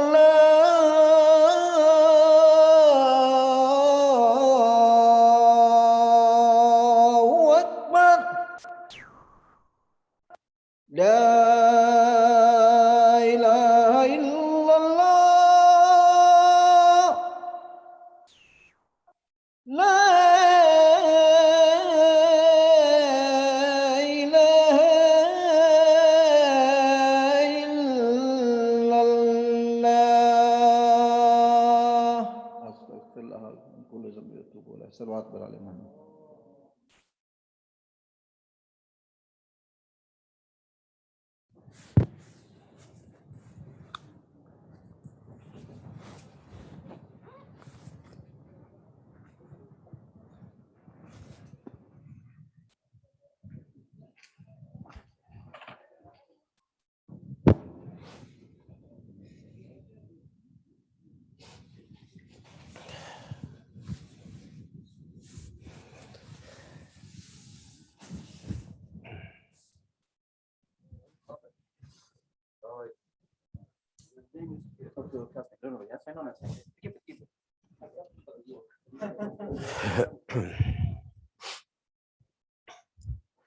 الله أكبر الله أكبر، أشهد أن لا إله إلا الله، أشهد أن لا إله إلا الله، أشهد أن محمدا رسول الله، أشهد أن محمدا رسول الله، أشهد أن عليا ولي الله، أشهد أن عليا حجة الله.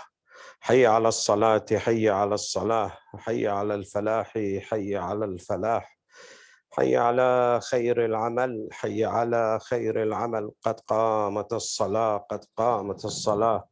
الله أكبر الله أكبر، لا إله إلا الله. يا محسن الله أكبر. بسم الله الرحمن الرحيم. الحمد لله رب العالمين، الرحمن الرحيم، مالك يوم الدين، إياك نعبد وإياك نستعين، اهدنا الصراط المستقيم، صراط الذين أنعمت عليهم غير المغضوب عليهم ولا الضالين. بسم الله الرحمن الرحيم. إذا زلزلت الأرض زلزالها وأخرجت الأرض أثقالها وقال الإنسان ما لها يومئذ تحدث أخبارها بأن ربك أوحى لها يومئذ يصدر الناس أشتاتا ليروا أعمالهم فمن يعمل مثقال ذرة خيرا يره ومن يعمل مثقال ذرة شرا يره. الله أكبر. سبحان ربي العظيم وبحمده. اللهم صل على محمد وآل محمد. سمع الله لمن حمده. الله أكبر. سبحان ربي الأعلى وبحمده. اللهم صل على محمد وآل محمد. الله أكبر. الله أكبر. سبحان ربي الأعلى وبحمده. اللهم صل على محمد وآل محمد. الله أكبر. بحول الله تعالى. بسم الله الرحمن الرحيم. الحمد لله رب العالمين، الرحمن الرحيم، مالك يوم الدين، إياك نعبد وإياك نستعين، اهدنا الصراط المستقيم، صراط الذين أنعمت عليهم غير المغضوب عليهم ولا الضالين. بسم الله الرحمن الرحيم. قل هو الله أحد، الله الصمد، لم يلد ولم يولد ولم يكن له كفوا أحد. كذلك الله ربنا. الله أكبر. اللهم صل على محمد وآل محمد. ربنا لا تؤاخذنا إن نسينا واخطأنا. ربنا ولا تحمل علينا إصرا كما حملته على الذين من قبلنا. ربنا ولا تحملنا ما لا طاقة لنا به. واعف عنا واغفر لنا وارحمنا. أنت مولانا فانصرنا على القوم الكافرين برحمتك يا أرحم الراحمين. وصلى الله على محمد وآله الطاهرين. الله أكبر. سبحان ربي العظيم وبحمده. اللهم صل على محمد وآل محمد. سمع الله لمن حمده. الله أكبر. سبحان ربي الأعلى وبحمده. اللهم صل على محمد وآل محمد. الله أكبر. الله أكبر. سبحان ربي الأعلى وبحمده. اللهم صل على محمد وآل محمد. الله أكبر. بسم الله وبالله وخير الأسماء لله. أشهد أن لا إله إلا الله وحده لا شريك له، وأشهد أن محمدًا عبده ورسوله. اللهم صل على محمد وآل محمد وتقبل شفاعته وارفع درجته بحول الله تعالى وقوته.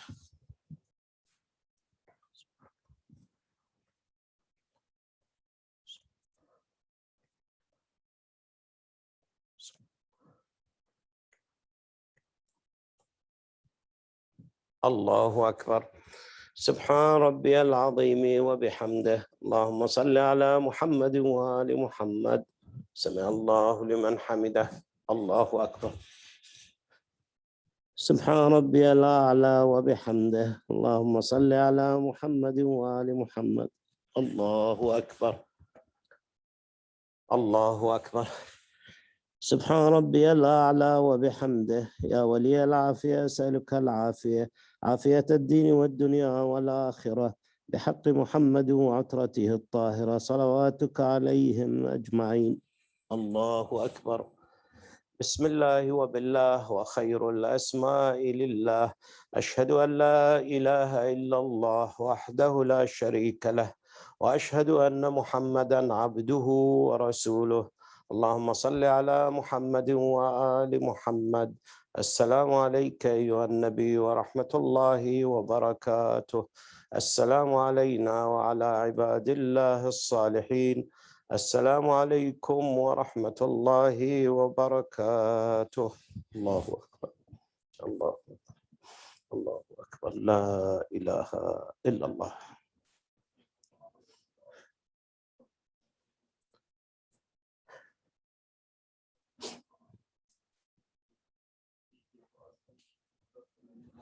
اللهم صل على محمد وآل محمد.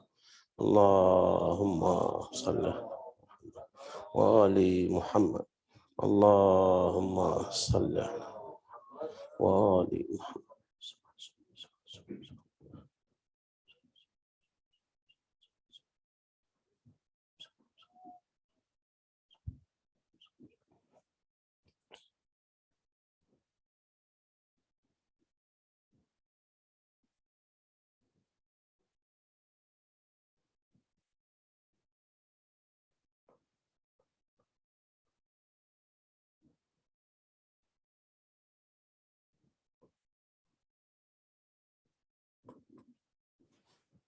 اللهم صل على محمد وآل محمد.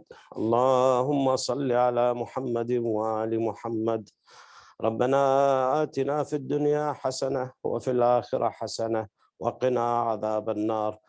ربنا برحمتك يا أرحم الراحمين لا تدع لنا هما إلا كشفته، ولا ذنبا إلا غفرته، ولا مريضا إلا عافيته، ولا غريبا إلى أهله أرجعته، ولا ضالا إلا هديته، برحمتك يا أرحم الراحمين. وآخر دعوانا أن الحمد لله رب العالمين، وصلى الله على محمد وآله الطاهرين.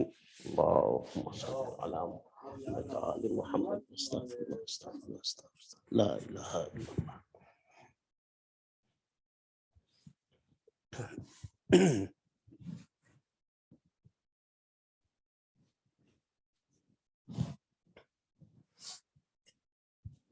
الله أكبر الله أكبر. أشهد أن لا إله إلا الله. أشهد أن لا إله إلا الله.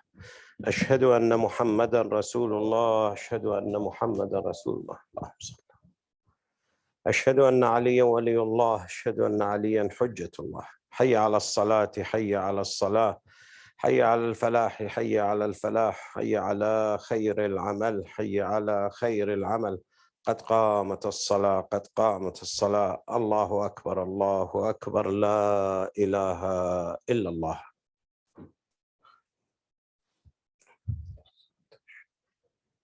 الله أكبر.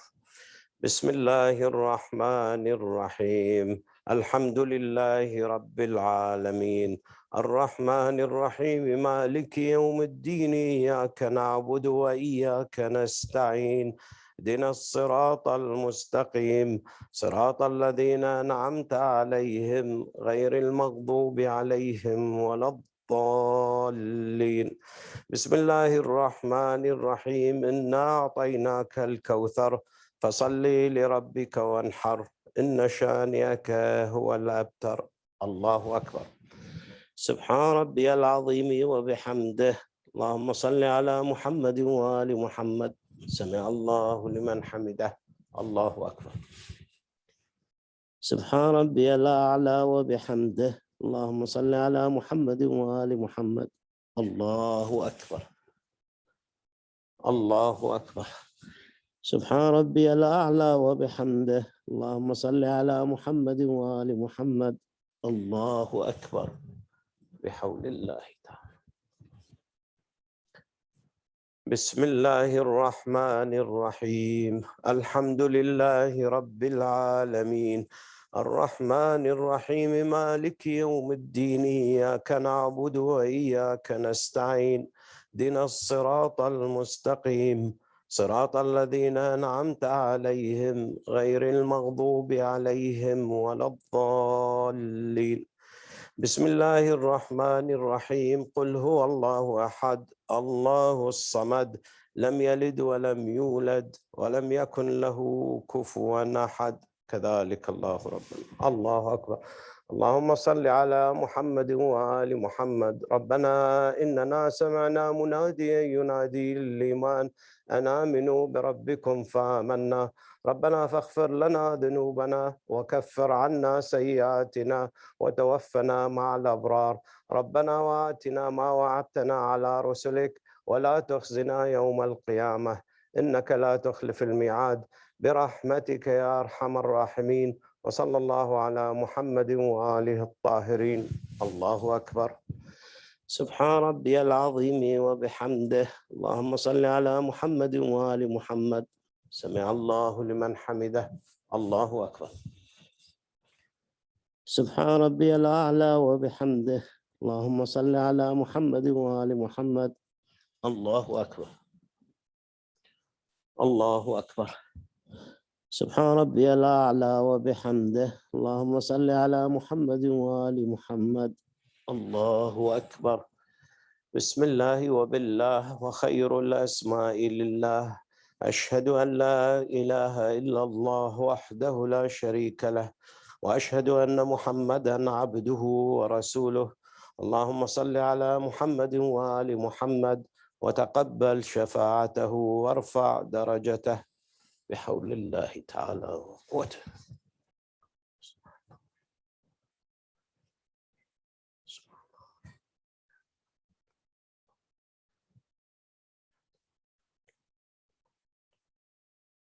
الله أكبر. سبحان ربي العظيم وبحمده. اللهم صل على محمد وآل محمد. سمع الله لمن حمده. الله أكبر. سبحان ربي الأعلى وبحمده. اللهم صل على محمد وآل محمد. الله أكبر. الله أكبر.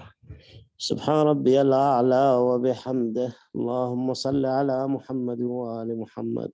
الله أكبر. بحول الله تعالى.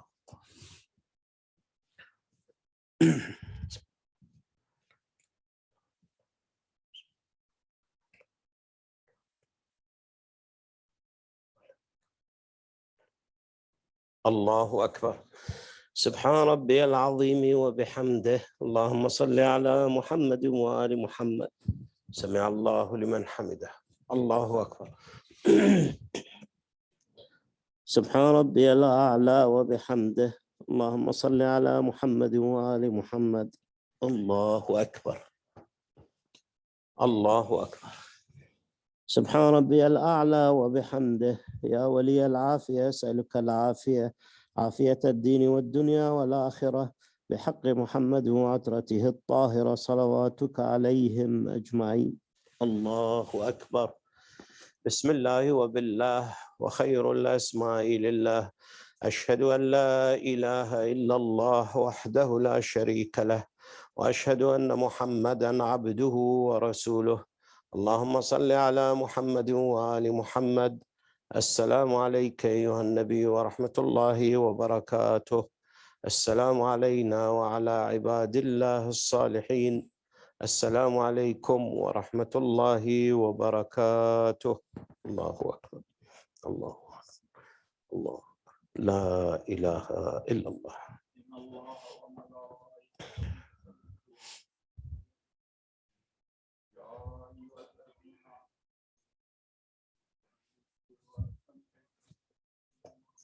اللهم صل على وآل محمد. اللهم صل على محمد وآل محمد. اللهم صل على محمد وآل محمد.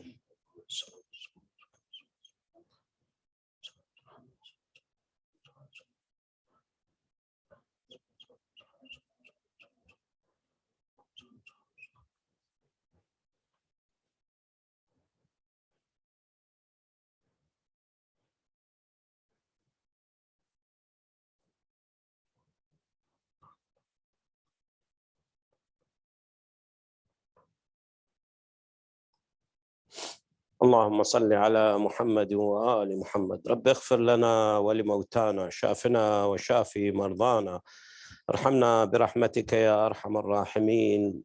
وصلى الله رب على محمد وآله الطاهرين. الله لا إله إلا الله.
Assalamu alaikum, all brothers and sisters.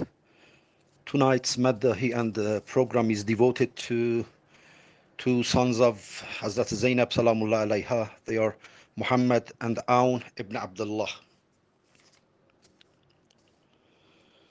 طوفان اشک و آه گشته نصیب من از غربت تو ای یار غریب من آه غربت داری بر لب از غم سوزد جان زینب آه قربان جان من قربان تو جان من جان فرزندان من ای جان جانان من جان زینب جان زینب جان زینب جان زینب دار و ندار من قربان راه تو قربان اشک تو قربان آه تو میبارد از چشمان من اشک غم بر دامان من آه گشته ای تنها ترین ذکر تو هل من معین قلبت خون جانت هزین جان زینب جان زینب جان زینب جان زینب این دو کبوترم از نسل جعفرند تا آسمان عشق مردانه می پرند این دو دارند پرهای باز در دل دارند شوق پرواز شد آرزوی دلهاشان پرواز از بین میدان غرق خون تا آسمان جان زینب جان زینب جان زینب جان زینب جان زینب جان زینب جان زینب جان زینب یا ابا عبدالله یا حسین صار الله یا ابا عبدالله یا حسین صار الله یا ابا عبدالله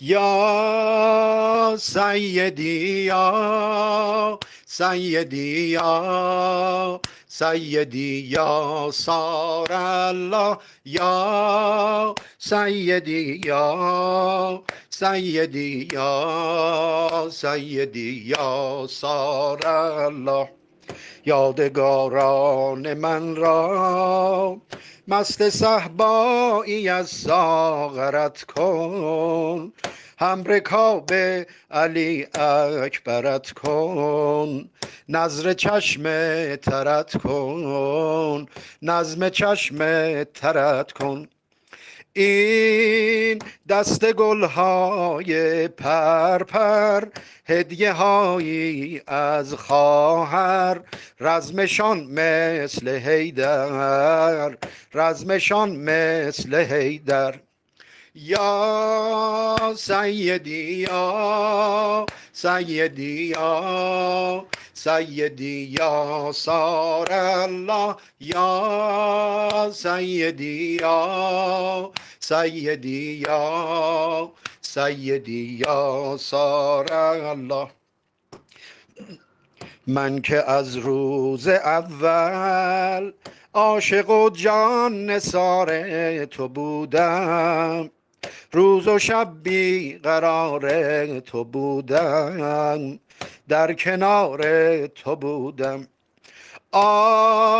مثل نجمه و لیلا رو سپیدم کن آقا پیش چشمان زهرا پیش چشمان زهرا یا سیدی یا سیدی یا سیدی یا سار الله یا سیدی یا سیدی یا سیدی یا سار الله می چکد خون قلبم از سر گیسوی آهوانم سربلند از این امتحانم پیش آرام جانم در خیمه میمانم آقا تا نبینم شرمت را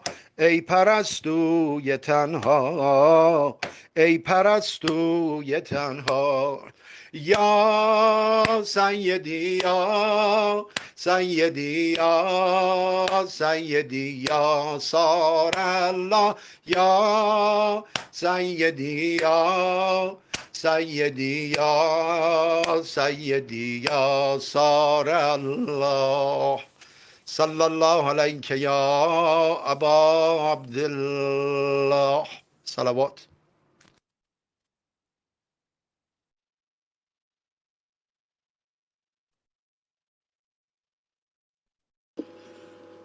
Zahra Jaya Dasra Gazi Zahra Jaya Dasra Gazi Zahra Jaya Dasra Gazi Zahra Jaya Dasra Gazi Zahra Jaya Dasra Gazi Zahra Jaya Dasra Gazi Hoya Karbal Hoya Karbal Hoya Karbal de vich juda Gazi Zahra Jaya Dasra Gazi Zahra Jaya Dasra Gazi Zahra Jaya Dasra Gazi Zahra Jaya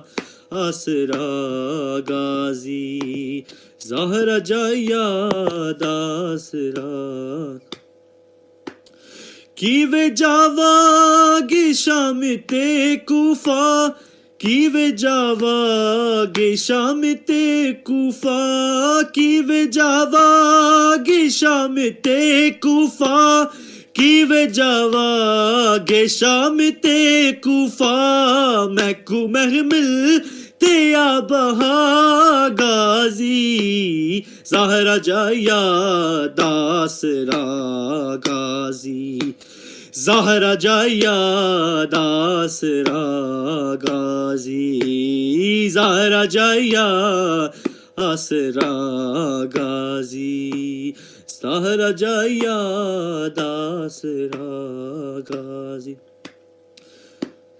आज भी बिलते हुसैन रोन दिए आज भी बिलते हुसैन रोन दिए आज भी बिलते हुसैन रोन दिए आज भी बिलते हुसैन रोन दिए हथ मेरे कैदी तो चुरा गाजी ज़हरा जया दासरा गाजी ज़हरा जया दासरा गाजी ज़हरा जया दासरा गाजी ज़हरा जया दासरा गाजी सिर तो ज़ैनब दे लह गई चादर सिर तो ज़ैनब दे लह गई चादर सिर तो ज़ैनब दे लह गई चादर सिर तो ज़ैनब दे लह गई चादर जदो मकतल नू तुर पया गाजी ज़हरा जाया दासरा गाजी ज़हरा जाया दासरा गाजी ज़हरा जाया दासरा गाजी ज़हरा जाया दासरा गाजी छे जगह तो हुसैन चुनी आए छे जगह तो हुसैन चुनी आए छे जगह तो हुसैन चुनी आए छे जगह तो हुसैन चुनी आए फिर भी पूरा ना मिल सका गाजी ज़हरा जाया दासरा गाजी ज़हरा जाया दासरा गाजी ज़हरा जाया दासरा गाजी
है किसी की समझ में आ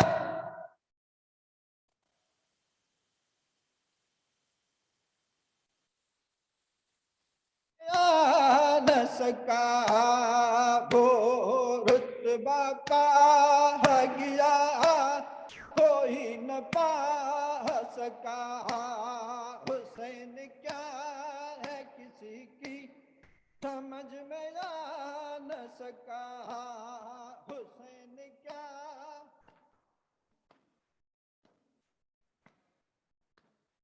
हर एक ज़माने में तागूत ने ये चाहा बहो गमे हुसैन दिलों से मगर मिटा न सका हुसैन क्या है किसी की समझ में आ न सका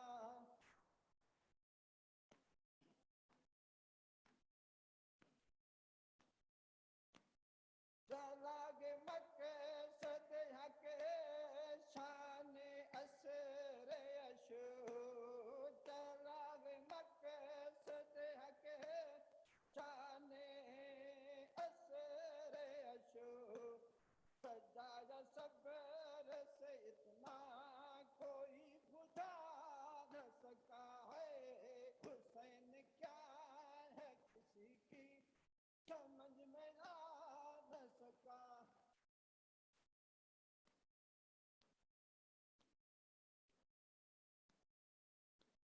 लकीर खींच दिया दीन रेत पर ऐसे लकीर खींच दिया दीन रेत पर ऐसे अबूर करने की जुर्रत कोई दिखा न सका है हुसैन क्या है किसी की समझ में आ न सका हुसैन क्या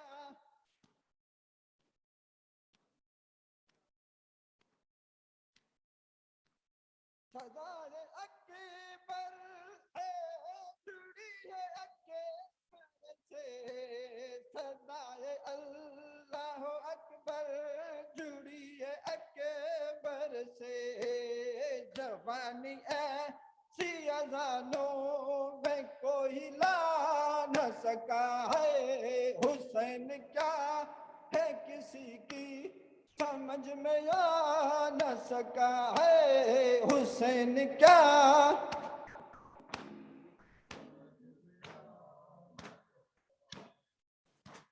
सवाल हजरत कासिम बिन हसन के है सवाल हजरत कासिम बिन हसन के मजा है मौत का कैसा कोई बता न सका हुसैन क्या है किसी की समझ में आ न सका है हुसैन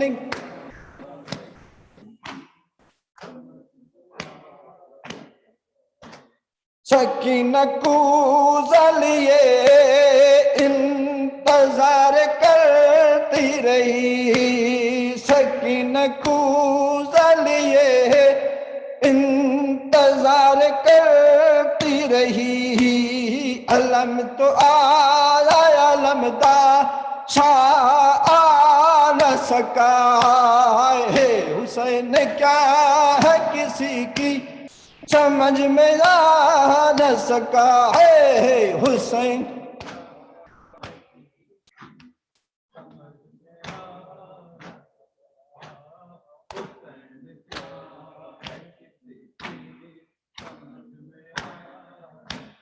जो इज़्न देते तो खैमे में खुद चला आता जो इज़्न देते तो खैमे में खुद चला आता ये कौन कहता अब्बा पानी ला न सका है हुसैन क्या है किसी की समझ में आ न सका है हुसैन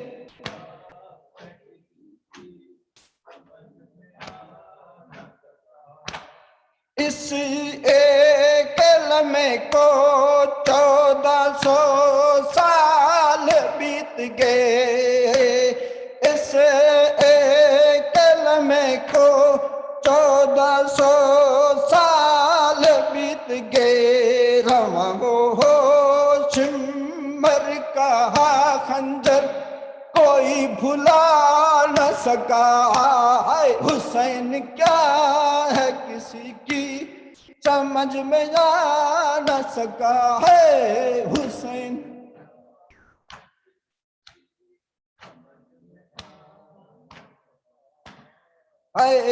बजदे शहादत शबीर कर बला रज़मान बजदे शहादत शबीर कर बला रज़मान कोई भी खाक को खाके शिफा बना न सका है कोई भी खाक को खाके शिफा बना न सका हुसैन क्या है किसी की समझ में आ न सका हुसैन क्या है किसी की समझ में आ न सका सल्लल्लाहु وآل محمد.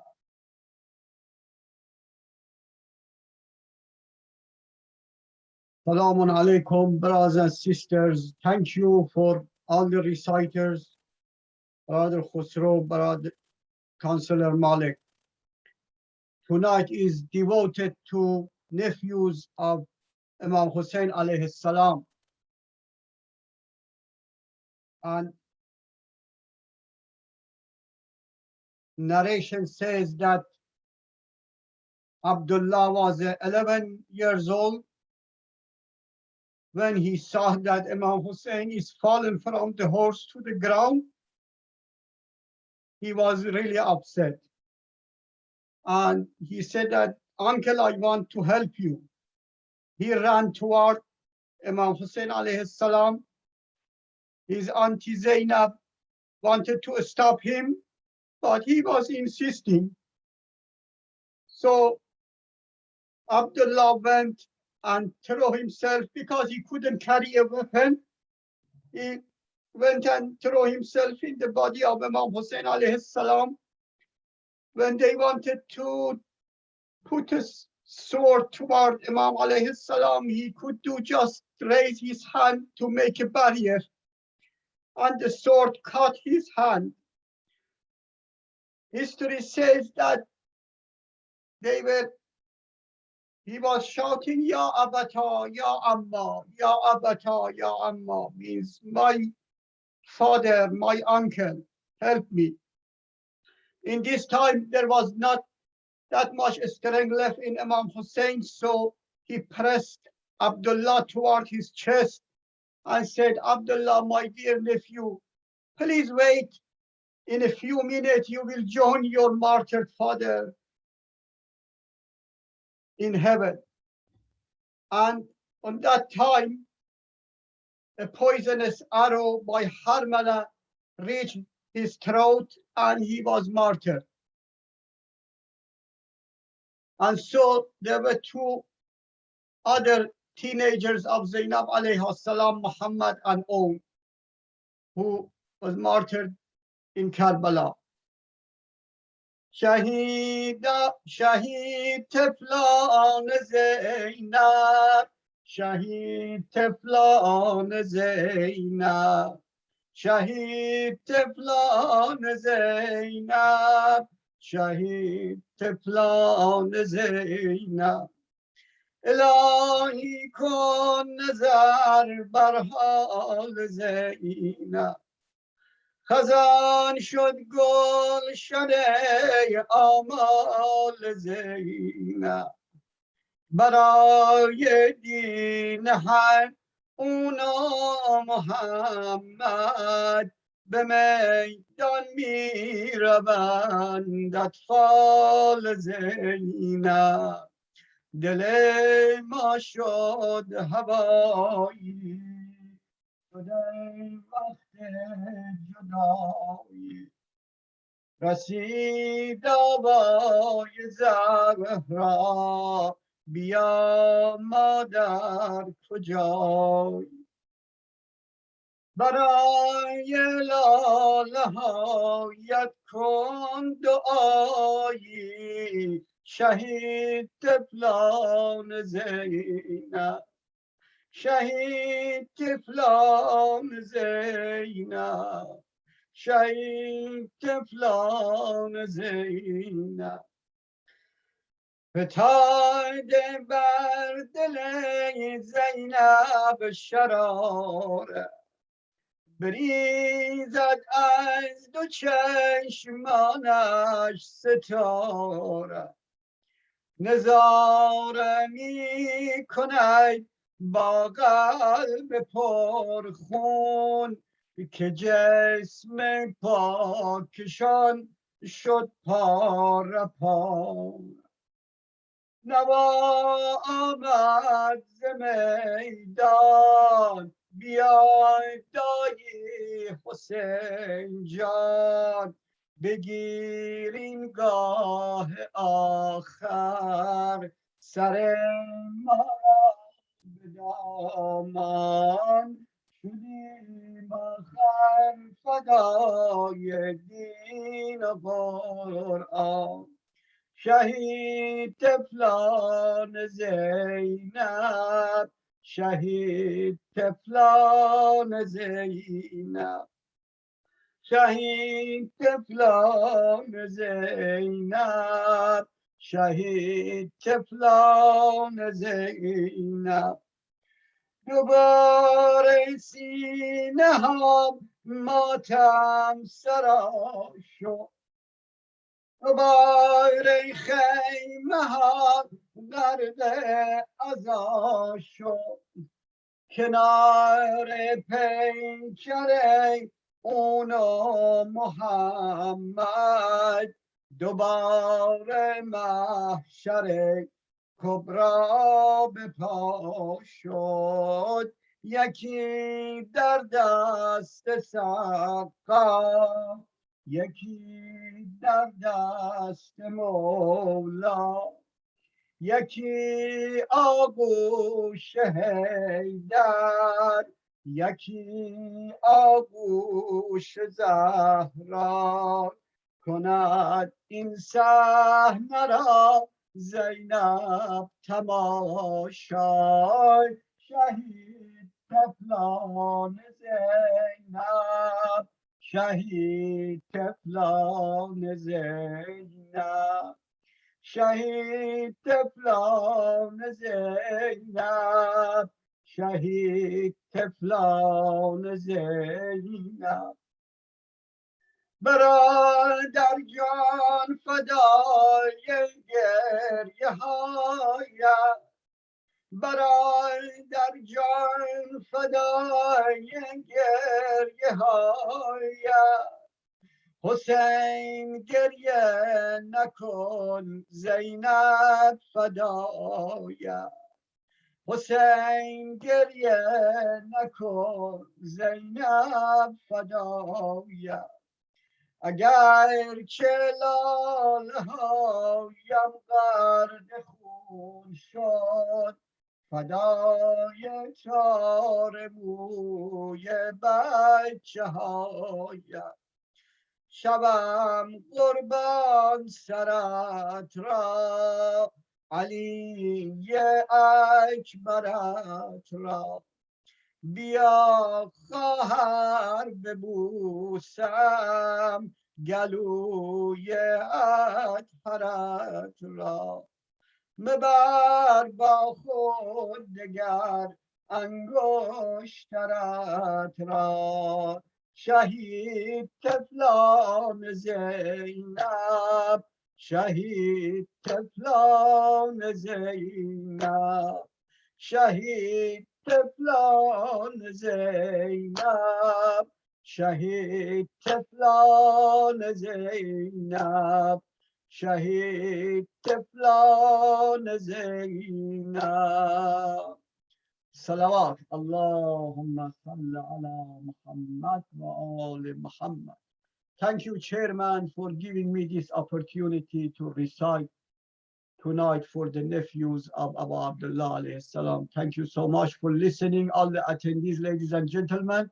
I now hand over to Chairman to invite other brothers and sisters in mosque to recite, brothers in mosque to recite and do other amal. Thank you very much.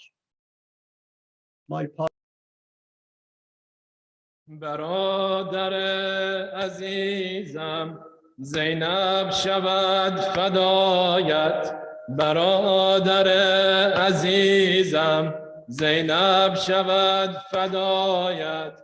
آوردم از مدینه دو دست گل برایت، هدیه من همین است داغ دو نازنین است، داغ دو نازنین است. زینب عزیز زهرا، زینب عزیز زهرا، زینب عزیز زهرا، زینب عزیز زهرا، زینب عزیز زهرا، زینب عزیز زهرا. خون جگر زدیده بر تو روانه کردم، گیسوی هر دو را خود با گریه شانه کردم. هدیه من همین است داغ دو نازنین است، داغ دو نازنین است. زینب عزیز زهرا، زینب عزیز زهرا، زینب عزیز زهرا، زینب عزیز زهرا، زینب وقت سفر سفارش نمود شوهر من، هدیه به حضرت تو گردد دو گوهر من. هدیه من همین است داغ دو نازنین است، داغ دو نازنین است. زینب عزیز زهرا، زینب عزیز زهرا، زینب عزیز زهرا، زینب عزیز،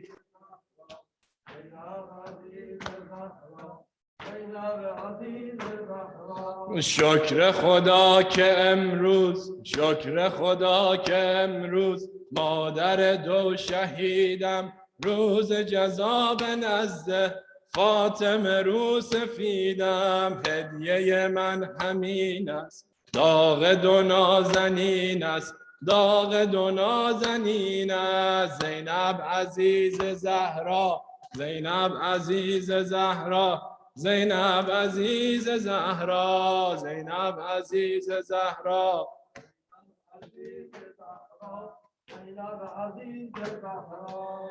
حسینم و حسینم و حسینا،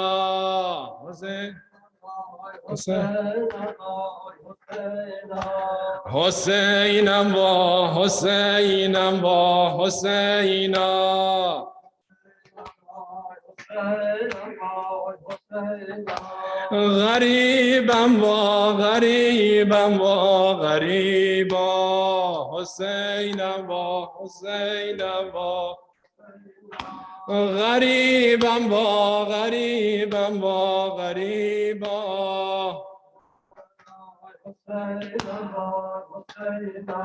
شهیدم و شهیدم و شهیدا.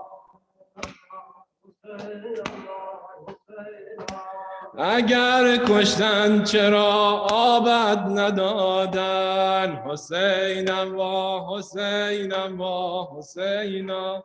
کفن بر جسم صد چاکت ندادن، حسین.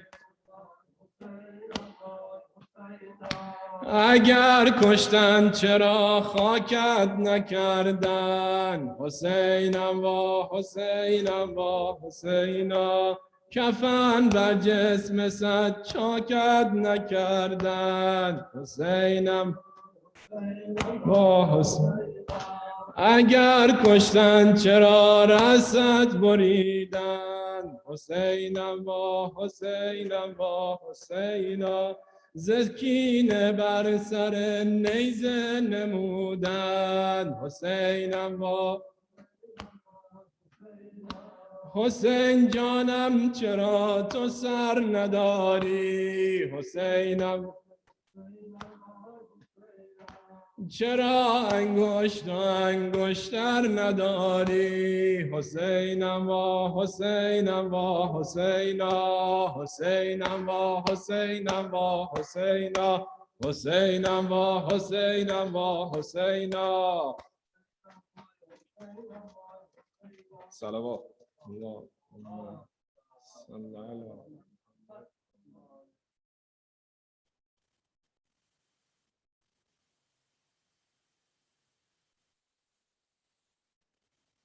Asghar फजर दा तारा चढ़ पे आ झोली पावा, लोरी तैको सुनावा, लोरी तैको सुनावा। असगर फजर दा तारा चढ़ पे आ झोली पावा, लोरी तैको सुनावा, लोरी तैको सुनावा। ए शाम वाली राहे असीर तैडी माहे, असीर तैडी माहे। अखियां ता खोल अपनी गुरबत तैको दिखावा, अखियां ता खोल अपनी गुरबत तैको दिखावा। असगर फजर दा तारा चढ़ पे आ झोली पावा, लोरी तैको सुनावा, लोरी तैको सुनावा। आ मेंढा नाज़ने ने डाढी गरम ज़मीने, डाढी गरम ज़मीने। आजा मैं झोली पाके वाला दीचा बढ़ावाया जा मैं झोली पाके वाला दीचा बढ़ावाया सिगर फजर दा तारा चढ़ पे या झोली पावा लोरी ते को सुनावा लोरी ते को सुनावा असगर मुहर्रम मोड़ी संगत नमादी तोड़ी संगत नमादी तोड़ी चोली चोलाल दे के सुख सो दिया निमावा चोली चोलाल दे के सुख सो दिया निमावा असगर फजर दा तारा चढ़ पे या झोली पावा लोरी ते को सुनावा लोरी ते को सुनावा आई कातल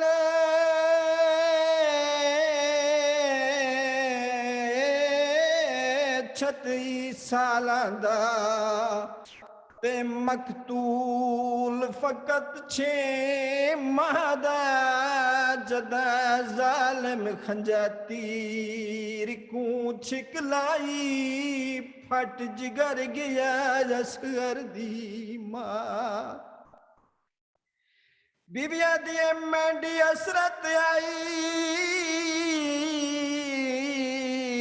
ओए बोलिया बोले क्यों मारे तीर जफादा ते मैं कबर तोड़ी वीर ना भूल सावो आया वैन असगर दी मां दुखिया हर मजहब दा कानून होंदा है देंदे जुराम कुंडेख सजाए पर मुसलमाना विच करबल दे कानून दिते बदलाए उन्हें मारिया अली असगर को वो त्राए वारी तयूं दी मां ते भेण गवाए पले तीर मारा वाल कबर पटी कीता खंजर दे नाल जुदा सलवात बरानी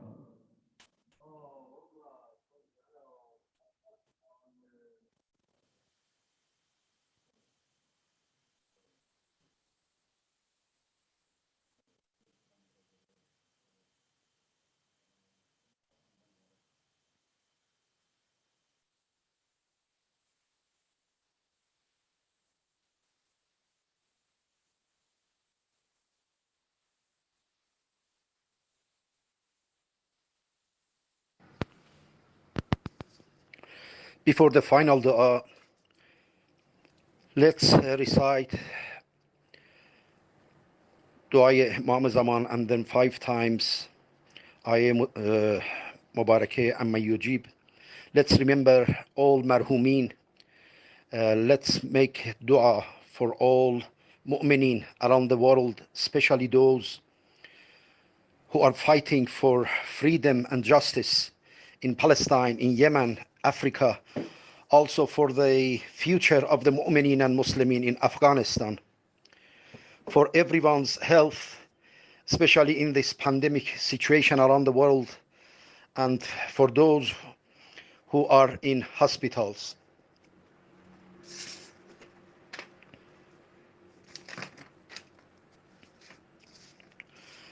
Abbas Saleh, ya Imam Zaman, har kuja hasti yad ma ham bash. Najaf rafti, Kazemin rafti, کربلا رفتی یاد ما هم باش. مدینه رفتی به پابوس قبر پیغمبر مادرت زهرا، به دیدار قبر مخفی از کوچه ها رفتی یاد ما هم باش. بغل کردی قبر مادر را جای ما هم او را زیارت کن، به دیدار قبر بی شمع مجتبی رفتی یاد ما هم باش.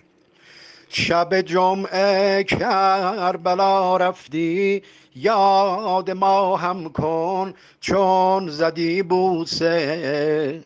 شب جمعه کربلا رفتی یاد ما هم کن چون زدی بوسه. کنار قبر ابوالفضل با وفا رفتی یاد ما هم باش. اعوذ بالله من الشیطان الرجیم. بسم الله الرحمن الرحیم. اما یجیب المضطر اذا دعا و یکشف السوء. اما یجیب المضطر اذا دعا و یکشف السوء. اما یجیب المضطر اذا دعا و یکشف السوء. اما یجیب المضطر اذا دعا و یکشف السوء.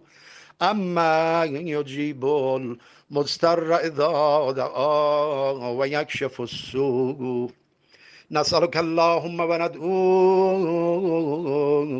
باسمك العظيم الأعظم الأعز الأجل الأكرم بحق شهداء، بحق شهداء كربلاء 10 times يا الله يا الله يا الله يا الله يا الله يا الله يا الله يا الله يا الله يا الله يا الله يا رحمن يا رحيم يا مقلب القلوب ثبت قلوبنا على دينك واكفنا يا قاضي الحاجات ويا كافي المهمات إنك مجيب الدعوات إنك على كل شيء قدير برحمتك يا أرحم الراحمين. صلوات على محمد وآل محمد.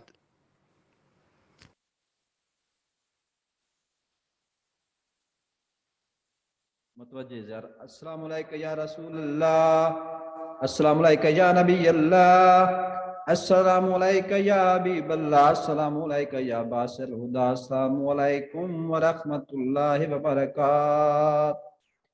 السلام علیکم یا ابا عبداللہ، السلام علیکم یا ابن رسول اللہ، السلام علیکم یا ابن امیر المومنین وابن سید الوسیین، السلام علیکم یا ابن فاطمہ سیدۃ النساء العالمین، السلام علیکم ورحمۃ اللہ وبرکاتہ. السلام علیکم یا غریب الغرباء، السلام علیکم یا معین الزہائے والفقہاء، السلام علیکم یا مغیث الشیعۃ والزوار فی یوم جزا، السلام علیکم یا مدفون بأرض طوس، السلام علیکم ولادرک السبات وابنائک الکبات ورحمۃ اللہ وبرکاتہ. السلام علیکم یا مولانا صاحب عصر والزمان الامان الامان من فتنة الزمان، السلام علیکم یا خلیفۃ الرحمان، السلام علیکم یا شریک القرآن، السلام علیکم یا امام الانس والجان، السلام علیکم یا قائم الکفر والطغیان، السلام علیکم یا دافع الظلم والعدوان، عجل اللہ فرجک وسال اللہ مخرجک وظہورک وجعلنا انصارک ورحمۃ اللہ وبرکاتہ.